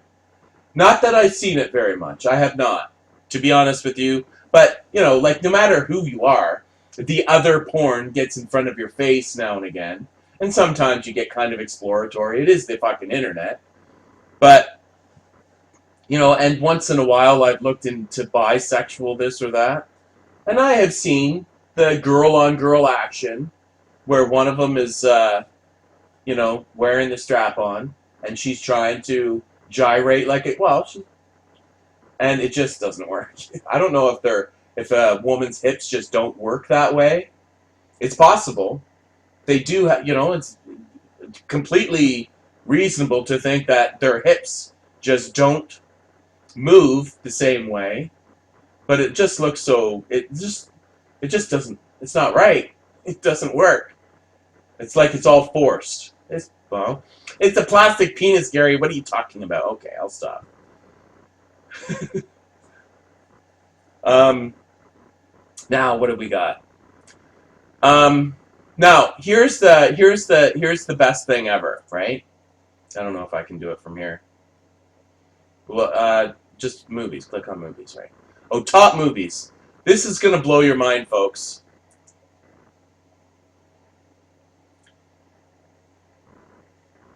Okay. Top best movies of all time. Top movies of all time. We list the top 100 movies ever based on their Rotten Tomato meter score.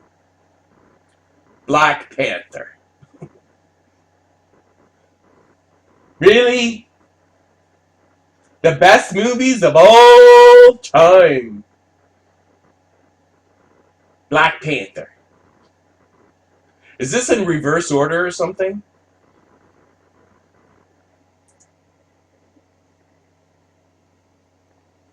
Black Panther.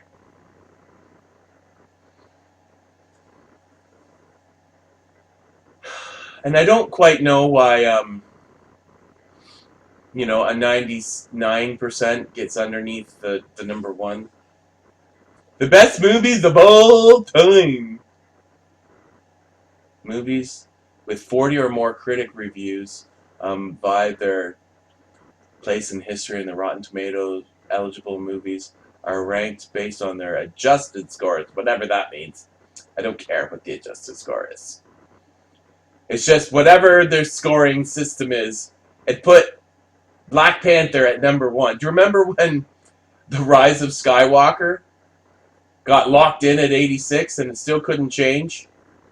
86? How long? Wait. Every single time I come over here, there's another 1,000 reviews, and it's still 86? You know what the chances are of that of happening? Is it still 86? I wonder. I bet you it's still 86. Star Wars.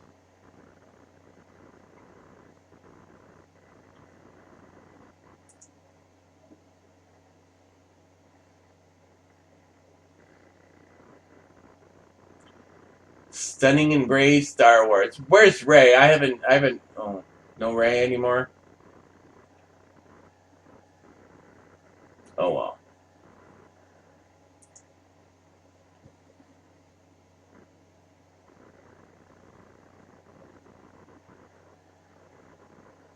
Oh, and Booksmart.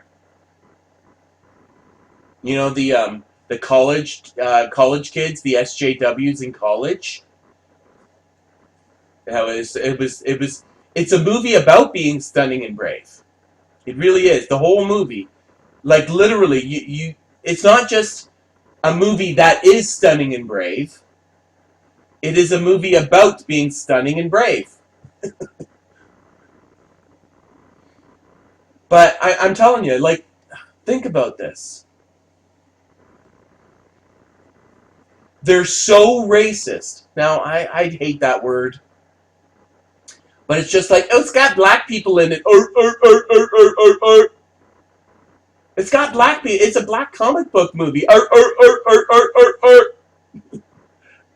If you don't give it a 10 out of 10, that means you're racist. Because black people don't deserve your honesty or your constructive criticism. They deserve your participation trophies. That's what black people deserve, because they're not good enough. They're not really adult humans that can take criticism. They're just people that just want to line up for your white participation trophy. Your nod of approval, white man. Just a black person did something and now you clap. You know, like your kid, like your child in that play. You went and they forgot all of their lines, but you still gave them a standing ovation anyway because you're trying to uplift them. What you're saying is black people are like that. They need to be uplifted by your kind words, white man. They need, because they're not adults that can fend for themselves and do for themselves. They can't take credit, you're just going to give them all an A+ and give them a pat on the head.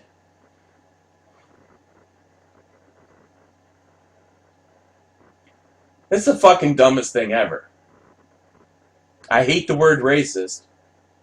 And I know the Democrats are the real racists thing gets thrown around a lot. But I mean, it is kind of true. They did a study not too long ago. And the way conservatives talk to black people versus the way liberals talk to black people. Liberals talk down to black people. And conservatives didn't. Conservatives talk to black people as an equal.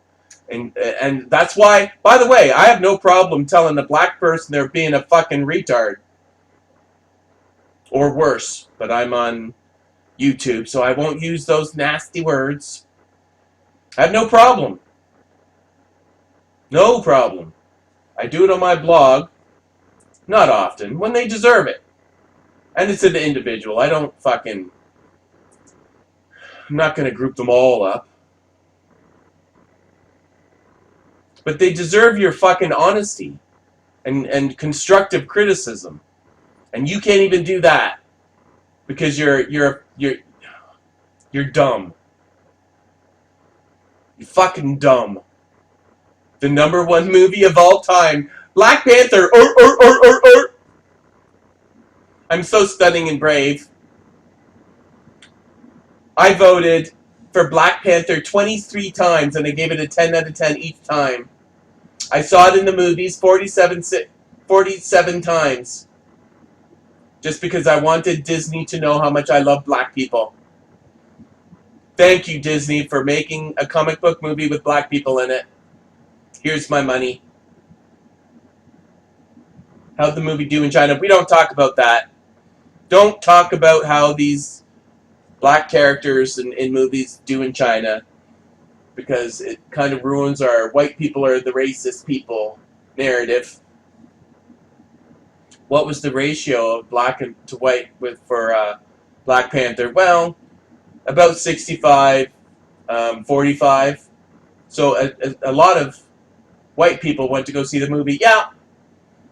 And you still think America is racist? Yeah, because it was just all the Democrats that went to go see.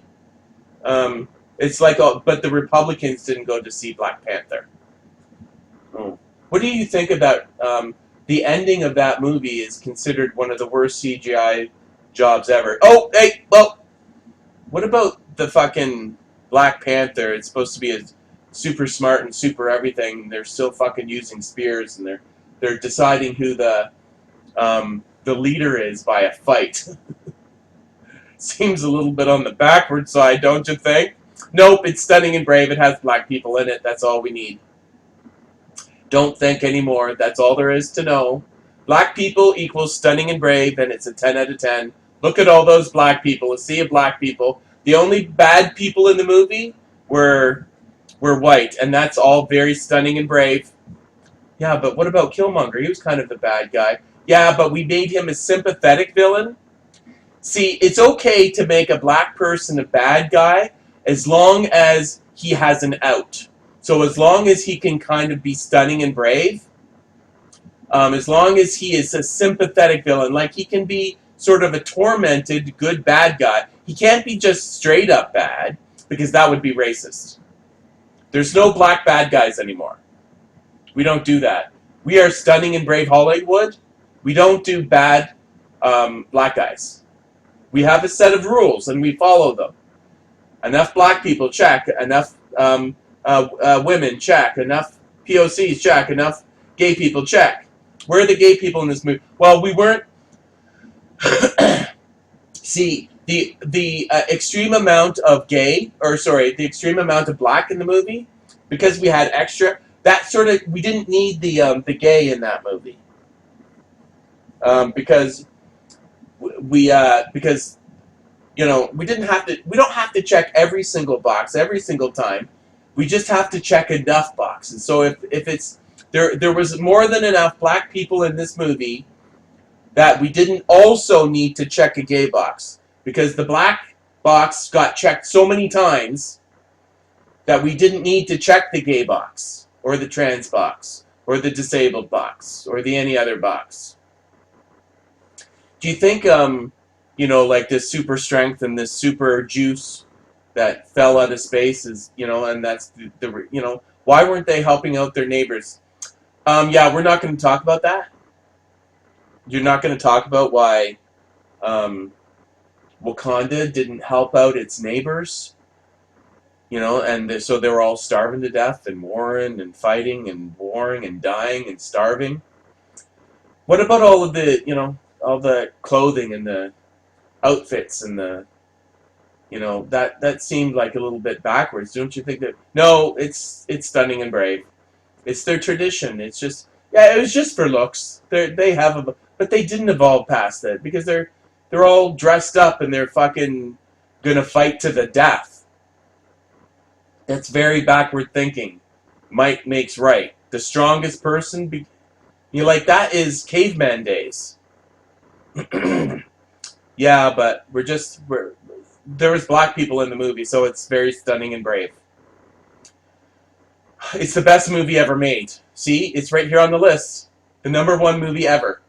It's the best movie ever. Top 100 movies of all time. It says right here on Rotten Tomatoes. Rotten Tomatoes. What do you think, Rotten Tomatoes is wrong? It's a whole website. And it says Rotten Tomatoes right there at the top. What are you talking about? It says Rotten Tomatoes right there. And of course, it's super stunning and super brave, because it knew that the best movie of all time was the best movie of all time. The best movie of all time was Black Panther. Don't you think that that movie was a little bit on the over? We overrate movies with black people in them, because black people equals stunning and brave. No matter what. They cannot do anything wrong. Don't you think they can? And don't you think we should talk about the things that maybe they're doing wrong? Because if we start talking about things that black people are doing wrong, maybe we could fix some of those problems. No, we're not going to talk about it. We're just going to blame white people for everything. Oh, okay. So white people are the cause of all of Africa, and I'm up here in Canada. We don't have very many black people. We've got lots of diversity, but it's a big wider net. Like we have probably an equal amount of diversity, but the diversity in America seems to be a large portion black and a large portion Mexican, whereas ours is a little bit of everything. We got fucking people from all over. Um, and we never had slavery. You know, I've never had a, I've never had a negative interaction with a black person. You know, there are black people up here, but I've never had a negative. I've actually dated one for a little while there. A gay one. Oh my goodness, he's double stunning and brave. Um, a couple actually, and yeah. Do you think it's all? No, it's just the Republicans. It's not really all. It's just when we say white men, we mean white Republican men and straight Christian white Republican men. Well, no, actually, just all Republicans. It's just because we want to get the vote. What it really boils down to is we just really want the vote, and we just keep calling everybody racist in order to, convince people to vote for us. So everybody's racist, just vote for me. Because I'm not racist, but whoever is competing against me, they're racist. Okay. Yeah, I'm quite sure that I'm not understanding where your logic comes from, Lefty, but I don't think your logic is very logical. I don't think it's supposed to. Okay, so the philosophical pieces of and the digs in this movie, right? The constant colonizer. Oh, you're such a colonizer. You're such a colonizer. You know what else was a colonizer in this movie? That fucking magic rock that fell from the earth. And I'll tell you, I was listening to this one guy talk, and he's traveled all over. A white guy traveled all around Africa, and he was talking. He was saying to he was talking to a guy, and he was saying, "This place is shit. It's so garbage. It's like fucking trash everywhere. Everybody's living in a fucking outdoor hut." Fucking starving. It's crap. Third world shithole. But right next door, just 50 miles away, it's a fucking nice country. It's a beautiful country. It's a decent country. There's hotels and running water and toilets and the whole thing. And here it's a fucking shithole. What gives? Why is it so nice 100 miles away? Or 50 miles away? Or whatever. And right here it's a total fucking shithole. And you know what the black Africans said to him? Well, they had the benefit of being colonized by the French. We didn't. Of course they have nice things because they were colonized by the French. But we weren't colonized, so we don't have nice things.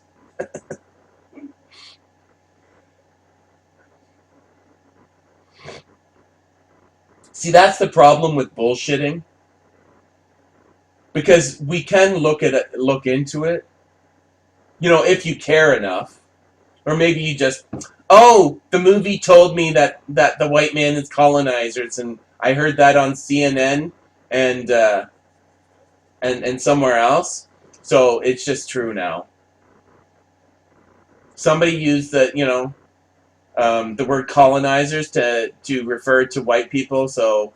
I've heard different things here and there that white people went to Africa and they were bad people. So that's the end of the story. There's nothing else to it, just white people did bad things in Africa and that's it. What about all of the aid and all of the help and all the white people that keep going over there to try to help out? And what about South Africa where they turned it into a first world country? And what about this and what about that? And no, none of that stuff. We don't count any of that. It's just White people are colonizers, and that's a bad thing. To some of those African people, being a colonizer is a good thing. Yeah, but we're just going to say it like really, really snarky like in the movie to infer that the white people are just always bad because, hey, we're trying to do some communism over here. We need to divide the country and get them to fight each other. That's our job. That's what we do. We used to do it by class. We used to do it by class. But now, we do it by everything. We do it by race and gender and sexuality and everything. Class, ability. We used to try to do it by the fucking, just class and get them to go to war with each other. Get them to hate each other so much that they'll just start chopping off the heads. And then we can just ramp up the government control over everything and move in and take control. And just promise everybody, oh, hey, all these people that are chopping off heads, we're going to stop it. So just give us the power of everything, and then we'll come in, we'll move in. After we got everybody to fight each other, then we'll move in and fix it. And all it's going to cost you is your freedom. That's it. Just your freedom. Don't worry about it. You didn't need it anyway. You weren't even using it. And it'll be better. It'll be the socialist utopia. I promise you, we finally figured it out. The socialist utopia is coming soon. All of these other attempts have been failures. Yes, they have. Every single one. All of the hundreds of times that it's been tried, it's been a failure every single time. But that's just because we were learning. So how is this socialism going to be different than the others? I can't tell you, because that's a little bit beyond my pay grade. I don't quite understand all the nuances, the insies and the outsies. But I know this time that we do the socialism, it's going to be fantastic. Beautiful. Okay. So, colonizer, aren't black people trying to move out of Africa and move into other countries? Aren't people trying to move all over the place? Like, isn't the left supposed to be for this movement of people?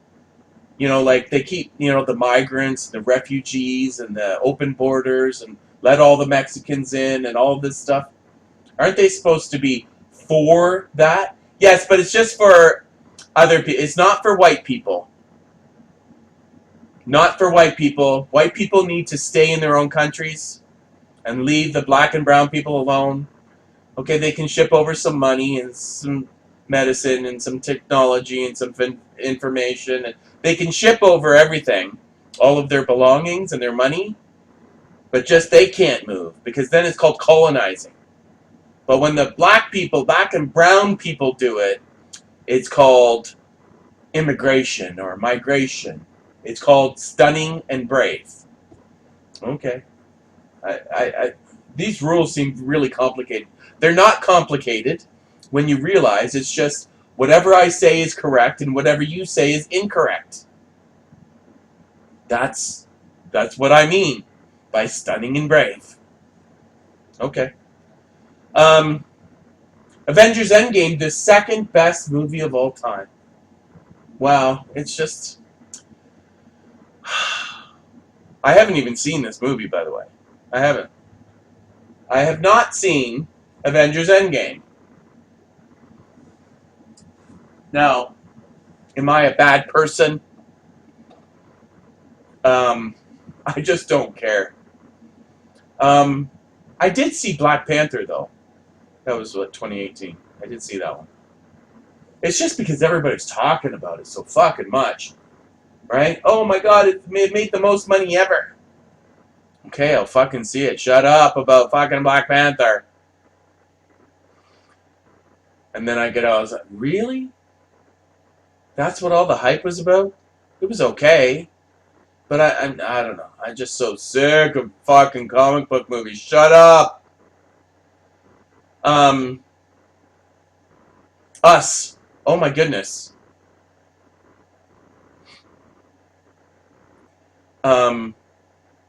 Us. Another all-black movie. So, Avengers Endgame, you can, like, people were so excited, they just kept emptying their wallets. It was just, oh my goodness, a culmination. It was kind of overhyped. But Black Panther and Us are on here because they're black. Again, we can do the same thing over again, but we'll switch it up a bit here. Us. Really? Really? Us? Okay. So, oh my God, Jordan Peele is making a movie again. I bet you it's going to be Stunning and Brave. Look at all the black people in the movie. Oh my God, it's so super stunning and brave. Oh my goodness, Jordan Peele didn't put as much politics in this as his last one. Get Out was super stunning and brave. You know, all the white people in that movie, they were really bad. And we really enjoyed that. But this movie is just kind of, I don't know. Are the white people good in this movie or bad or good? I don't understand. What, Jordan, why didn't you make it clear to us that the white people in this movie were bad? Why aren't you making it clearer? Where is my politics? I want to shit on white people in all of my movies made by Jordan Peele. Jordan Peele, how could you do this to us? It's complicated. I don't quite understand the story. Is it a metaphor? And if so, what is it a metaphor for? Hands Across America? What's with the scissors? Where did the rabbits come from? This can't be real. So it's a metaphor, but what is it a metaphor for? It's just, we don't know. This is just like modern art, right? You just stare at a hole in the wall. Somebody comes up into the museum and punches a hole in the wall, in the drywall, and then hangs up a picture frame around it. And everybody just drinks wine and eats cheese and talks about how stunning and brave the hole is. Wow, that hole is so fucking stunning and brave. Wow. And let's just talk endlessly about it. And then, oh my goodness, can you come over and punch a hole in my wall? I will give you $1 million to come over and punch a hole in my wall. Okay, but I only work with a sock. I work naked, but but I do have a sock that I put over my ding-a-ling. It's the only, I need to build up the energies to punch holes in walls, and I do that naked with a sock on my ding-a-ling. Oh my God, that seems so stunning and brave. You haven't cut off your ding-a-ling yet? I was thinking about it, but sometimes I use my ding-a-ling to paint with. Oh, you paint with your ding-a-ling? Yeah, sometimes I use it as a paintbrush. So I didn't want to cut it off. So yeah, but I do put a sock on it. Oh wow, that's very stunning and brave. So $1 million, and you'll come over and punch a hole in my wall, wearing nothing but a sock on your ding-a-ling? Yes, I will. Isn't that stunning and brave? Yes, you're so stunning and brave. So anyways, after the critics finished complaining that Jordan Peele didn't put enough, they were I don't know how to rate this movie. It's made by a black man that we're going to forget about his white lineage and his white wife, his Jewish wife. We're going to forget about those things. We're just going to call him black because he calls himself black, and that's good enough for us. One drop rule, So he's black, and he made this, a movie with more black people in it. Just, like he made his last horror movie. But the politics, we don't quite understand it. Jordan Peele, we need you to help us understand you, because you didn't paint the white people in this movie as explicitly bad, and the themes are so complex, they're kind of over our head. We need more guidance from you, Jordan Peele. Let's not rate the movie yet, guys. Let's wait. Let's interview him. Let's have a chat with him and discover, just figure out what's going on, because I'm confused. So Jordan Peele comes out and says, yeah, I don't see myself casting white people as leads in my movies because I've already seen that movie before. And then everybody just, That's so stunning and brave. Oh my God. Of course he had the right mentality. Why were we even questioning ourselves? Of course he hates white people. You know, just like us. Of course he does. You know, remember Get Out? It was so stunning and brave. So even though we don't understand the themes in this movie called Us, it's got to be just as stunning and brave. We're sure it is. Look at he just shit on. He was just completely racist towards white people. Come on, of course he's stunning and brave, and of course this movie Us is super stunning and brave too. It must be. We just, you know, maybe it'll be later on down the road he'll actually explain it to us, or maybe there'll be another movie that will fill in the explain the themes to us a little better. But now it's just a super secret. But he's definitely one of us guys. He hates the white people too. He's very stunning and brave.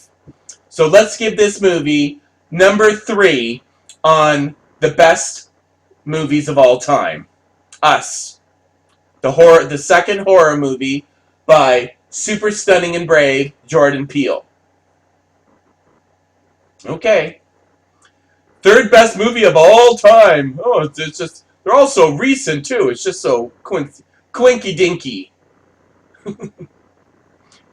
Number 4, Toy Story 4. I don't even know what to say with this one. I heard the politics. It's like they were going down the road of politics, you know, feminism, feminism, feminism, feminism, but they chopped it off.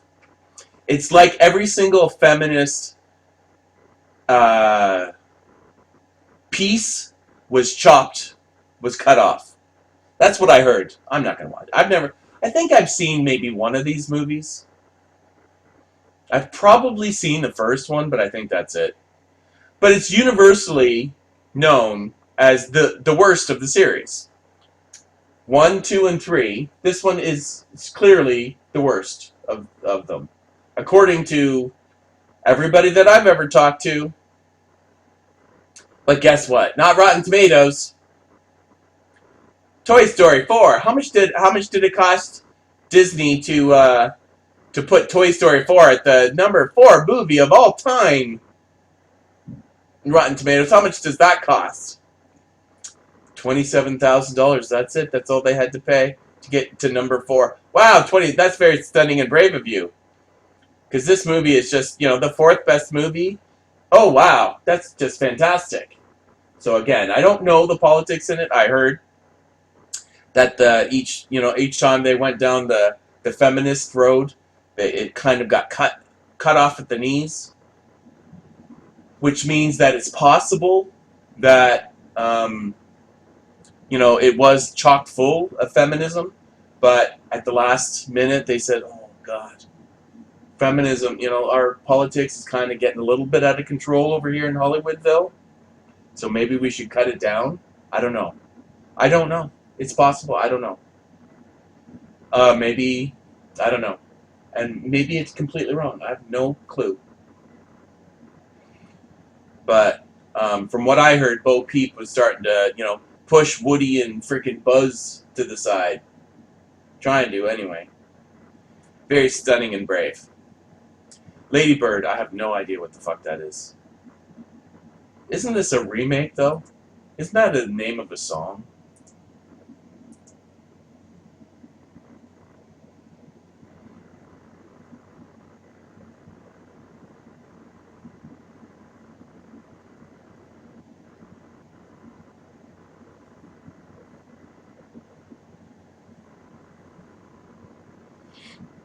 Oh, Greta Gerwig is a fully formed filmmaking talent thanks to this movie. Oh my goodness, I didn't know. It's just, oh my goodness, thank goodness. Whoever the fuck that is, this random chickie poo that they just mentioned, is a fully formed filmmaking talent. Oh my god, that's just so stunning and so brave. Did it make any money? Hmm?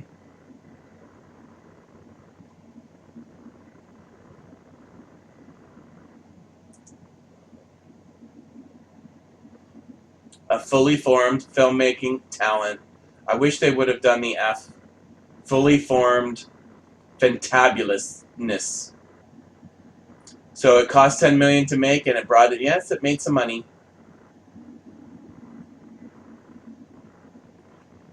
So she's a fully formed feminist.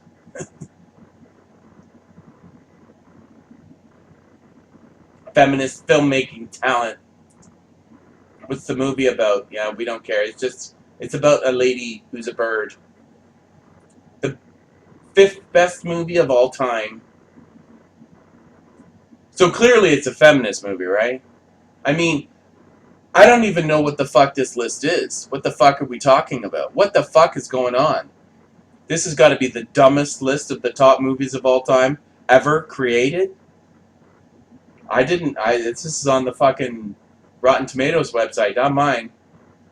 You know that website where you're supposed to go to find out if a movie is good or not?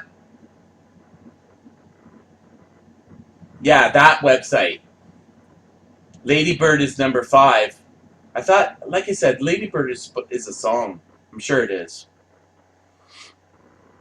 Or a name of an album. Mission Impossible Fallout. Oh, God. Second in charge of the Scientology cult. I've never seen any of these movies. Tom Cruise is on boycott. After I learned about Scientology, I distanced myself from it. And when I learned Tom Cruise's involvement, he's not even just like, you can't do it. I mean, they're like ruining lives and turning people into slaves. I mean, why this thing is allowed to exist is kind of beyond me. It's like, like they're just a money suck. Which, by the way, that's the thing too, right? This thing is big for Hollywood, right? This cult called Scientology is really big in Hollywood. And I go, really? You got a cult that is sucking out the money of all of these celebrities, these Hollywood types, just taking their money, taking their money, taking their money, taking their money. And it's like, and I'm like, am I supposed to shed a tear now? Am I supposed to cry now? That the Hollywood people who are way, way, way, way, way overpaid are voluntarily giving their money away to a cult? Am I supposed to be sad now?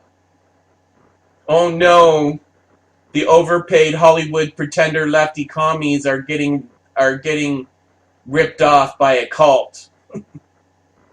Oh no, the robber is being robbed.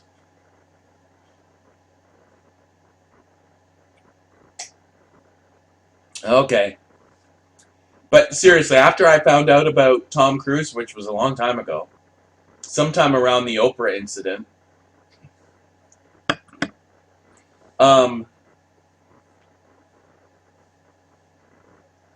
yeah, I've never seen any of his movies. I've never seen any of his movies. Um, and that's too bad. I used to like him, but I don't care. Don't care.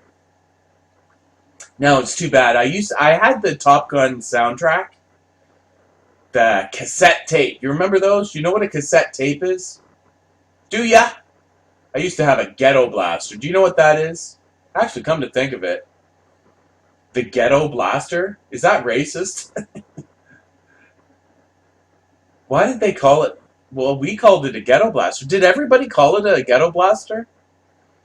Because it's the ghetto, which is typically black people. There can be a white ghetto. There can be any kind of ghetto. But honestly, when you think of ghetto, you think of a black poor neighborhood. And you think of a black kid with this ghetto blaster in his hand, on his shoulder. He's carrying it around listening to music. And this is before rap, thank God. Rap music was so bad. But the kids like it, so I guess I have to shut up. The kids know what's good, I don't. But yeah, used to I used to listen to music all the time. I don't listen to it at all anymore. Barely at all. Once in a blue moon. I'm kind of ashamed at the stuff that I used to like. I'm gay, right? And I have very gay tastes back in the 80s and 90s and stuff. Just very mainstream sort of gay music. And I look at it and go, oh my God, there's so much Madonna. It's like I can't stand her now since I decided to start thinking about politics. It's like, oh my God, she's so terrible. You remember that speech she did at the Pussy Hat March? By the way, that was a very... I love it. The Pussy Hat March with all the pink pussy hats. The next year, that pink pussy hat that was so stunning and brave is racist and transphobic. Did you know that? Those pink pussy hats went from stunning and brave, pink pussy hats everywhere, to racist and transphobic. They became racist because black women don't have pink pussies. Black women have black pussies, I guess. Brownie, I guess brownish red pussies? I don't know. I don't know. But they're not pink. Pink pussies are for white women. So you were being exclusion. You were not including the pussies of color. I'm not joking either. Those pink pussy hats became racist. And then they become transphobic, right? Because sometimes pussies represent men. Because sometimes men have pussies. You know, because they're trans, they still have their pussy. And by the way, wasn't pussy kind of like a vulgar term? Wasn't it supposed to be? But I don't know. See, sometimes girls get to be vulgar and it's okay, and then sometimes being girl vulgar is not okay, and we get to decide. But men never, everything men say is just bad, so just stop talking. But yeah, the pink pussy hat, the second biggest American protest of all time, second only to the Vietnam War. All those pink pussy hats became racist and transphobic the next year. Yeah, you can't wear your pink pussy hat. Why not? Because not all women have pussies. Some women have penises. And not all pussies are pink. My goodness. The Irishman. Okay. I haven't seen it. It's another Martin Scorsese gangsta movie. I heard it was good, but it was a little long in the tooth. Was it super amazing? I don't know. People said it was good, but it was just too long. It needed to be, I think it's 3.5 hours or something. Anyway, Martin Scorsese kicked up a stink recently by saying that these comic book thrill ride roller coaster movies are not cinema. And there's a lot of truth, but then it's his fault. Let me just summarize. I've talked about this numerous times. The fact that you don't know how to make a good movie that people want to go see is the fault of Hollywood. Hollywood used to be able to combine the two. You make a great movie, so in other words, the Oscar-winning movie, that people really want to go out and see. Why can't you combine the two? It's like either Oscar bait or it's box office bait. Why does it have to be just one or the other? Why can't you combine the two? Why can't you make comic book characters, for example, really deep and interesting,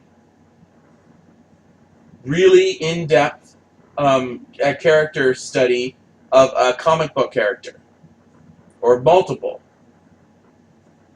The fact that you can't do that, Marty, is your own fault. The fact that Hollywood can't do it is the doom of Hollywood. I mean, I don't know how they're going to just continue. I really don't. Are people just going to keep buying the schlop? Because I really think that they need to fucking, not have this schlop. You going to just keep making schlop?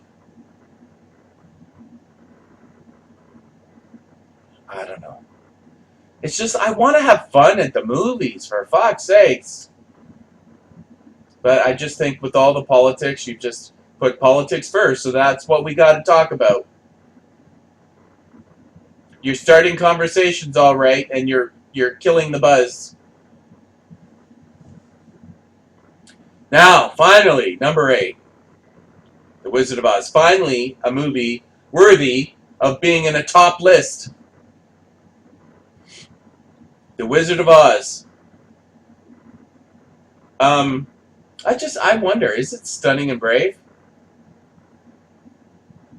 There's no black people in the movie, unless some of them are monkeys.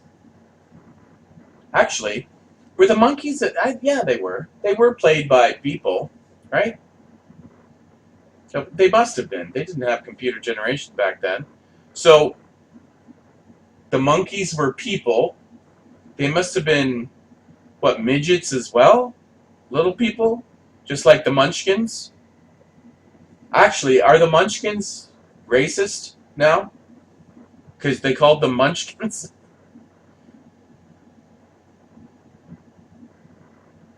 Are you allowed to call the Munchkins Munchkins?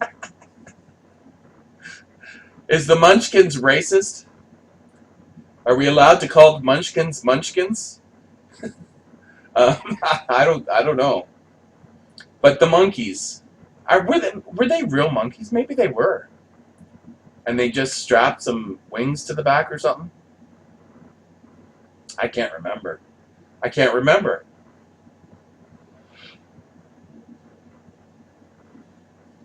I think they were people.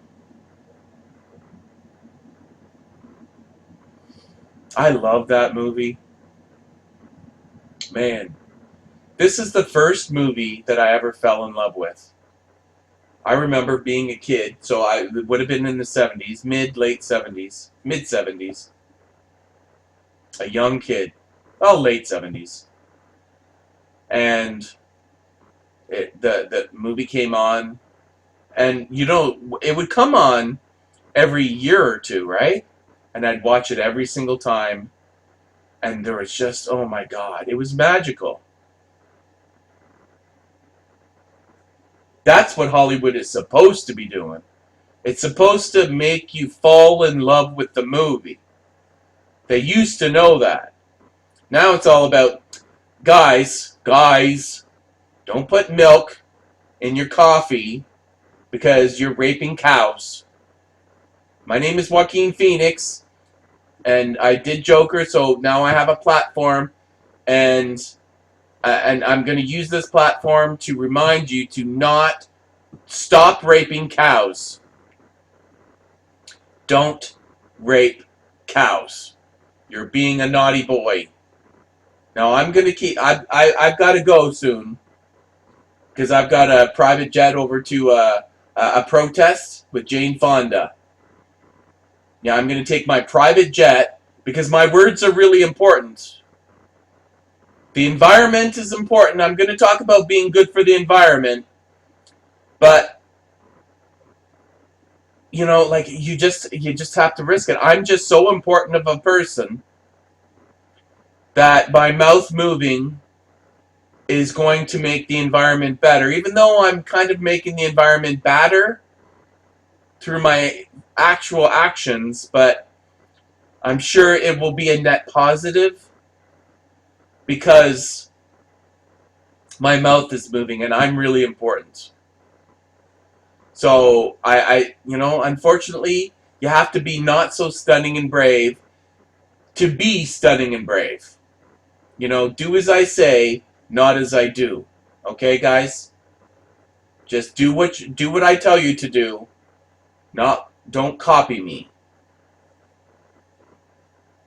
Living stunning and brave is for poor people like you. I'm really rich and important. I played the Joker, for God's sakes. I have a trophy in my hand right now. I'm very stunning and brave. Like, I'm really an important person. So you just need to get over yourself and just realize that, it's about me. I'm going to be out there spreading the words of stunning and brave. I might not act stunning and brave all the time, but there's always a good reason behind it. And don't eat cheese, because it gets you constipated and you're raping cows. Okay? Don't do it. But, yeah, this is what you're supposed to fall in love with. There was a green girl in the movie. Does that count as colored? A people of color? Does green count? Does green count when you're counting up all the colored people? Oh Jesus, I said it wrong. The people of color. I'm sorry. I was so 1990 right there. I think it was 1990, maybe 1980s. I can't remember when it was politically correct to say that. Colored people instead of people of color. There's a really big difference, There's a really big difference, and you need to know the difference, otherwise you're racist. Come on. It's the current year. Get up to speed.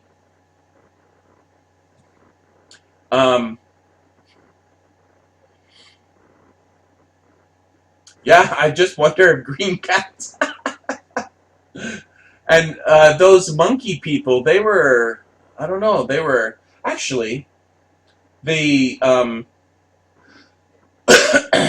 the horses. That was I love that, by the way. The horses that kept changing colors. Was there any other colored faces well, technically, right? Your Scarecrow, he was kind of brown, but he was white in real life. I don't know. I think there was multiple colors. There was certainly a gray face, but he was played by a white guy. And then the brown face, the lion, but he was played by a white guy. The wizard was a white guy.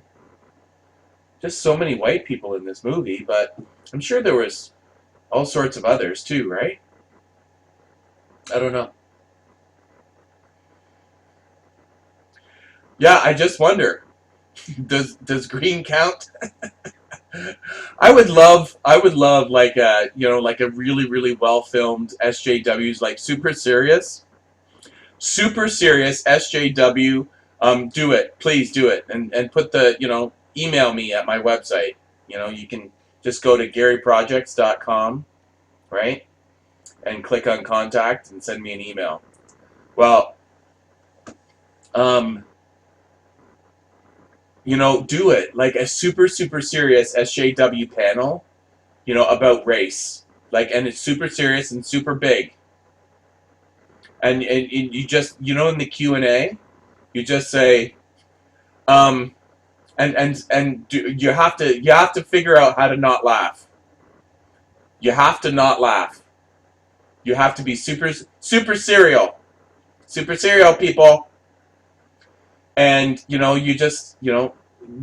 should probably write out the question and just look down. Don't look at anybody in the face, because you'll start laughing.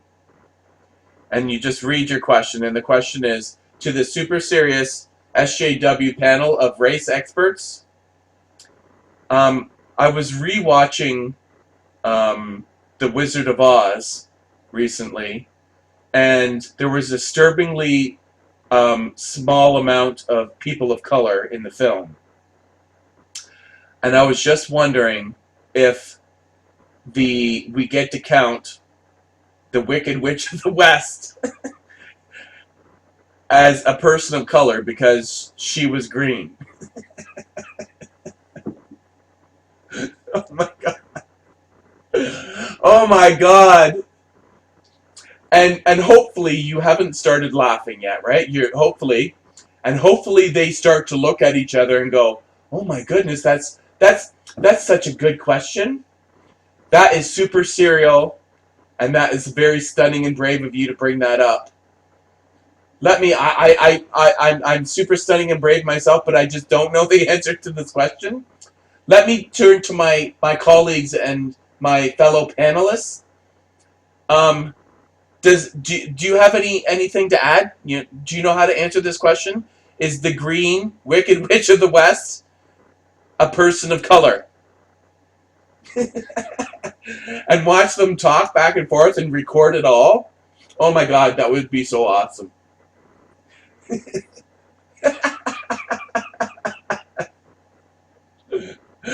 There's a disturbingly low number of people of color, and I was just wondering if the green Wicked Witch of the West counts as a person of color because she's green. Oh my god, that would be hilarious. Come on, make it happen. Some college person that's doing the college just kind of sneak into the SJW emporium on race, on how evil white people are and how victimized black people are, and go in there with this question. Oh my god. Oh my god. I want to know. I genuinely, inquiring minds want to know if green witches count as people of color. Oh my god. That's hilarious. So stunning and so brave that question is. More of that, please. But, okay, so there was little people in it, but weren't they like little toys? Weren't they like little teddy bears? Is that okay? Is that okay to dress up the little people in funny costumes and kind of, have them dance and sing around like funny little people? Is that okay, or is that racist? I don't know. I don't know if this movie could be made today. Actually, come to think of it, Michael Jackson did a version, didn't he? I'm pretty sure he did. Disney did one about a decade ago or so that kind of didn't do all that great. But Michael Jackson also did one when I was still young, very young. Well, obviously, he's been dead quite a while.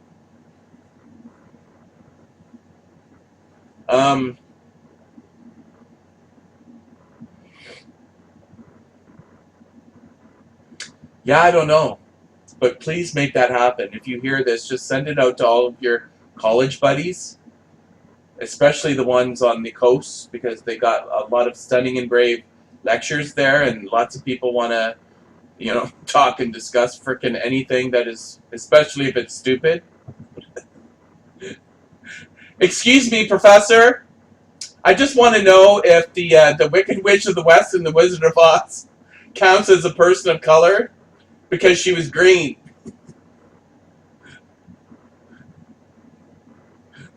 Oh my god, that's priceless. Absolutely priceless.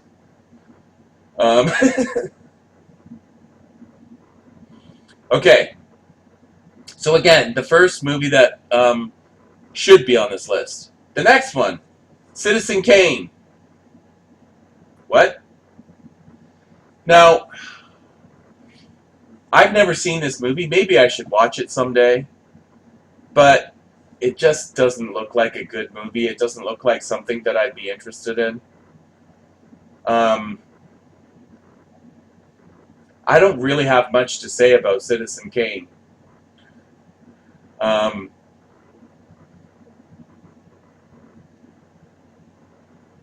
oh, it's got 100%. Jesus. But why is it only number 9? I don't know.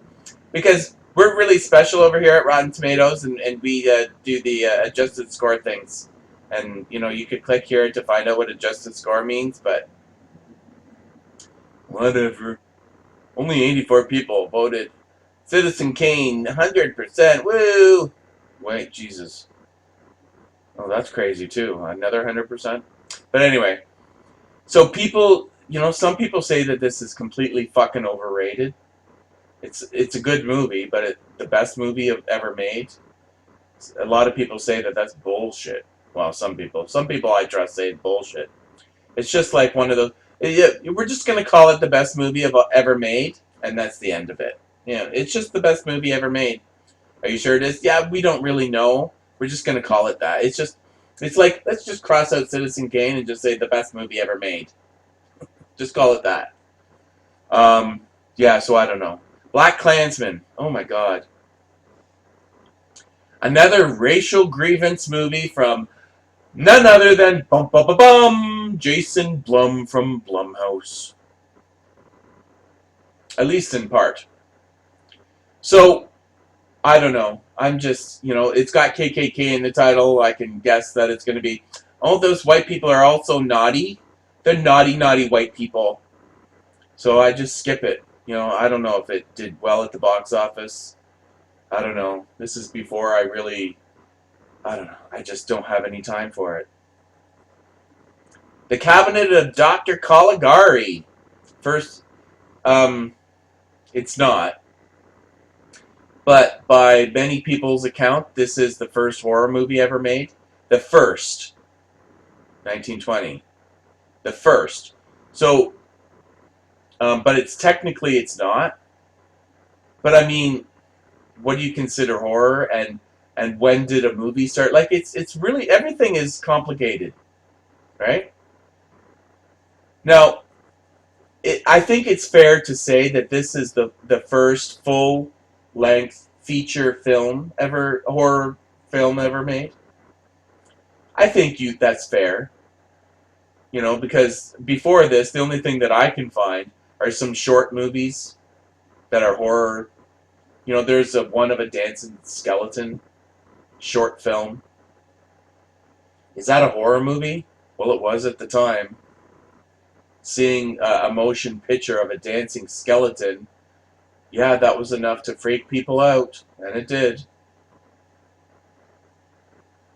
But the Cabinet of Dr. Caligari is technically, I guess, it's fair to say that it's the first feature-length horror film. It was a silent film, by the way. No talkies yet. Oh, Get Out! Oh, well, thank goodness. And by the way, I've never seen it. Um, it's like I should, I guess, watch it. You can watch it free on YouTube. It's free everywhere. But I don't know. I've seen enough of it in clips that I already feel like I've seen the movie. I know what it's about. And then Get Out, number 12. Oh, of course. See, Rotten Tomatoes was really catching its stride. It was really becoming its own thing. And the SJWs, since Trump got elected, these SJWs have just gotten super stunning and brave. They've always been stunning and brave, but now they're super stunning and brave. And again, they just can't get enough of, white man bad movies. Like this one, Get Out.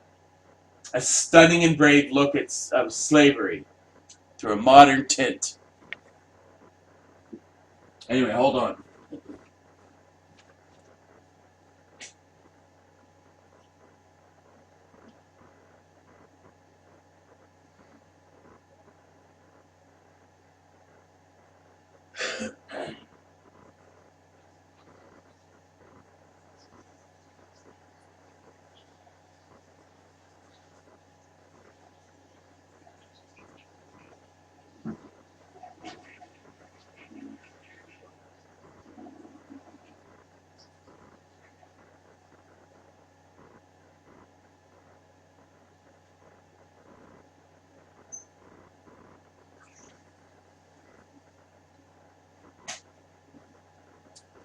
Um, of course, Get Out, the 12th best movie of all time. Oh my goodness.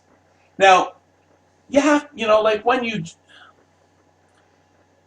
really start recording things as this type of thing is, okay, the modern stuff is going to have an edge over the older stuff because that's when things were being recorded like this. But you would think that if you were a website like this, you would somehow be able to sort of fill up your older movies with even fake reviews. Just even call them fake review. To get them bumped up on the list like they should be. Because, everybody knows what the best movies of all time are. And they should be sort of front-loaded, maybe permanently. When you add them to the website, you chock them packed full of, 10 out of 10 reviews. And yes, it's a lie, and you make it clear that it's a lie. But that's just to get some accuracy out of the thing, right? Go to, I don't know, a professional source and say, what are all the fucking 10 out of 10 movies? So, like, what's your top 100 movies of all time? But no, we're going to put Black Panther. Black Panther is the best movie of all time. Oh, so stunning. So anyway, Get Out. Well, it's really just a modern way of telling the old tried and true white man bad story of slavery. Yay! We hypnotize our black people. We hypnotize the N-words. And then we make them our slaves. Sometimes they're sex slaves. Sometimes they bake bread. Sometimes they do both. Bake bread and poke our holes with their big peepees. But,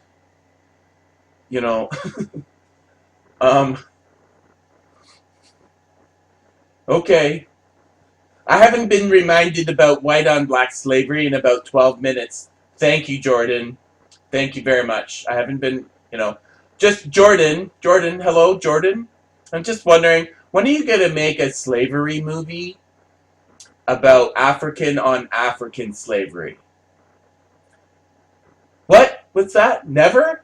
How come? What? No, it does exist. Actually, you could probably go to Africa right now and buy a little kid off of a mummy. A little black African kid off of its mum. Because... No, I'm serious. I've seen video of it. It actually happens. One of the, some of the countries are like 1 in 20, 1 in 30 people are a slave. Still in Africa, right here, right now, as we're talking. Yeah, there's still lots of slaves, like literally buying and selling people. A lot of these kids, these little boys that are sold into slavery, they become fishermen. And their job is to take the fishing net and go to the bottom of the water and hook in the net so it catches the fish. Swim down, jump overboard over our little rowboat here with the net and swim down and catch the fish. Just don't get caught up in the net because then you're going to drown. And then, deuce, I spent all that money. I bought myself a 6-year-old African slave fisher boy for nothing. Jesus, I hate it when they drown. Catching fish. My little slave African boys. And, oh, yeah, what? Those are your African fisher boys? Yeah, oh. What's the matter with them? See all that muscles on them? These little African fisher boys? They have muscles like Arnold Schwarzenegger. It looks really weird on a small little boy. All those muscles. But that's because we overwork them. They work so hard and so much. These are like little African boys with muscles like Arnold Schwarzenegger. It looks really weird on a young African boy But that's because of the amount of work that they do. They're constantly pulling and pulling and tugging and pulling. They're not playing. They're actually working physically really, really hard. So hard that sometimes they actually die doing our fishing. Oh yeah, yeah, yeah, yeah. The African boy cried when mom sold him into slavery. We got it all on videotape. Yeah, it's very common. Yeah, he was crying and mom just said, "Oh, buck up. You go." And then when we asked the mom, well, I got to feed the kids somehow. I just got to feed the other kids. I've got 7 other children I got to feed. So I sold the one that I liked the least. Oh, but mommy, I don't want to go. Yeah, you buck up. Come on, man up. Man up. I just sold you into slavery. Hopefully you live. Maybe you will. Maybe you won't. I don't know. But hey, after you get done fishing all day, if you don't die, then you can eat some fish at the end of every day. Every day you can eat fish for dinner. Every single day. Eat fish on the beach, and then you go to sleep, and then you wake up the next day bright and early, and then we go fishing for another 12 hours. 16 some days. Just don't get caught in that net as you're swimming it down to the bottom of the lake, because then you'll drown. And you better hope that there's no alligators or anything super dangerous that want to eat you down there. Are you gonna do any movies about that, Jordan Peele? No, no, because all black people to me are perfect little angels. They're just all super nicety nice. But in this Us movie, you had black against black. The underclass versus the overclass. Isn't that what the themes were? Isn't that what was going on there? Black killing black? I don't know. I don't know what my movie was about. I don't know what it was about. It was about, people downstairs and then people upstairs, and then they met and they didn't like each other and they wanted to kill each other. Oh. And we're just gonna, because I don't know what it's about, we're just gonna we're just gonna put all this really dumb stuff in there to just keep people um, prevent people from actually thinking about them. We're just going to throw so much dumb at them that they won't be able to think about it. Well, it's nice of you to, you know, not paint white people as bad. Well, you're welcome, but don't get used to it because I'll probably be back. I don't really like the white people, even though I got a white mother and a black dad, but my black dad fucked off when I was a kid. So I was raised by my single white mom, and now my wife is kind of white, but sometimes she's Jewish. I don't know. Sometimes I call her white, and sometimes I call her Jewish. It's just sometimes I feel like a nut, and sometimes I don't. By the way, I was just wondering, um, is in the Wizard of Oz was the Wicked Witch of the West a person of color because she was green, or because she was played by a white actress, is she white? But I don't know. What do you think? Would you cast her as the lead in your movie, The Wicked Witch of the West? By the way, when you say, will you? How about how non-white do those people have to be? What if they're like 10% black and 90% or 80% white and 10% Asian? Is that colored enough for you to cast as a lead in your movie? I don't know. Don't ask me these complicated questions. Spider-Man Into the Spider-Verse. Oh my. Number 13. The best movie of all time. Spider-Man Into the Spider-Verse. This is, I guess, this kooky looky wookie Spider-Man cartoon movie thing.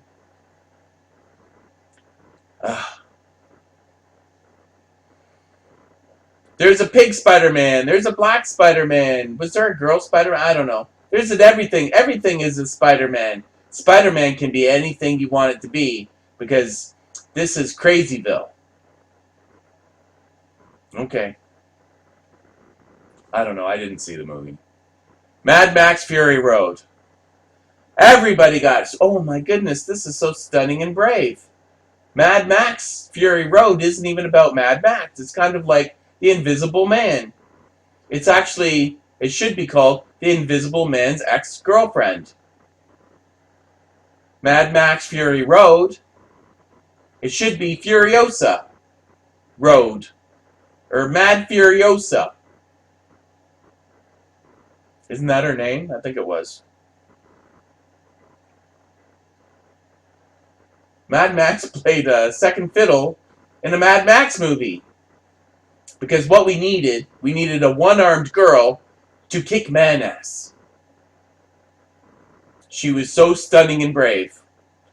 A one-armed girl kicking the man ass. Hey, it was a good movie.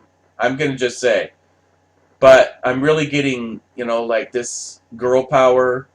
I don't know. You're really pushing it. And by the way, this is 2015, folks. Before Trump. This is Obama's fault. Not Trump.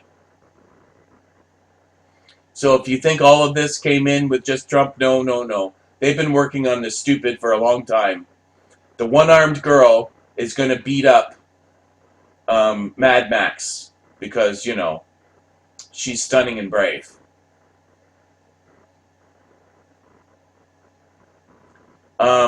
Yeah, I'm really getting tired of boys and girls going toe-to-toe.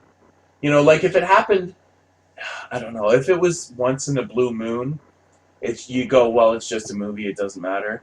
But it's fucking everyone. And see, like, here's a good example of she doesn't even have superpowers, right? Again, the movie was really good. It scared the shit out of me. The movie is good. It was a good movie. The action scenes and the fighting and the guitar player and the fire out of the guitar and the I liked it. There was a lot to like in this movie. And the saving the girls even. Do it. But I guess somebody said, it's the current year, folks. We can't have a man save the girls. We can't do it. We just can't do it. But this is a Mad Max movie. But we can't do it. Men can't save the damsels in distress. Well, what if we, give him a girlfriend or put a girl in it? Yes, the girl can save the girls, but the guy can't because, it's not stunning and brave enough. But, the girls are being saved. Like, we really want to emasculate Mad Max, but we can't really, let's make her one-armed. Yeah, she can kick his ass with just one arm. Have you ever heard the saying, I could beat your ass with one hand tied behind my back? Well, that's what we're doing here. One-armed, stunning and brave, beats Mad Max ass. Yep. But then they become friends, and then they start working together. But, he's still a secondary character in his own movie. And then at the end, we're going to really show how stunning and brave we are. And we're going to have Mad Max present one-armed, stunning and brave to the crowd, to the people, and they're all going to cheer. And then all the women are going to ascend on that lift. And the women are, like, the metaphor for that is going to be the girls are ascending to positions of power. And, they're going to be ruling everything and they can kick man ass. Because they're because of the vajayjay, they're super stunning and brave. Yeah. So again, for me, this movie, it was a good movie. It just absolutely was. But the one-armed girl, really, we're just going to keep pretending. So I really like these girls to, like, step out into real life. You know, how come you're not doing construction? How come you're not doing logging? Where are the girls doing deep sea underwater welding? You know, where's the girls doing all the heavy hard jobs? I worked in a factory, and all the girls were allergic to the heavy work. Oh no, that's not my job. I don't lift heavy things. I'm a girl. Come on, that's your job. You're a boy. But don't forget to give me equal pay. I'm not going to do the equal work. We just do the easy work over here. The hard work is for the boys. And that's why, and that attitude, which is pervasive, it's everywhere, is why women will actually never get to equality, because they'd actually have to put in the work to do that. So men will always be taller, stronger, smarter, and I said smarter, because, you know, the girls get away with not having to do it. But in our movies, Hollywood, it's just like, oh yeah, that doesn't happen over here. No, no, no, we're super stunning and brave over here. We just can't have these, girls staying at home and making babies and having happy, healthy families. No, no, no, no, no. We need them to go to work and keep giving us all their money. Because we have two people giving us money now, the boys and the girls. Before we just had the boys giving us money, but now we have the boys and the girls giving us money. So that we have twice as much money now.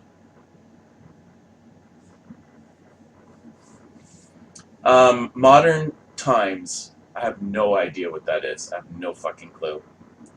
Never heard of it. But it's the 15th best movie of all time from 1936.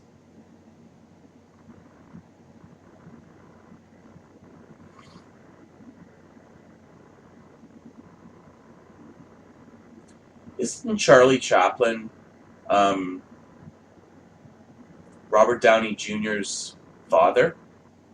Or grandfather or something? I don't know. Nosferatu. Okay.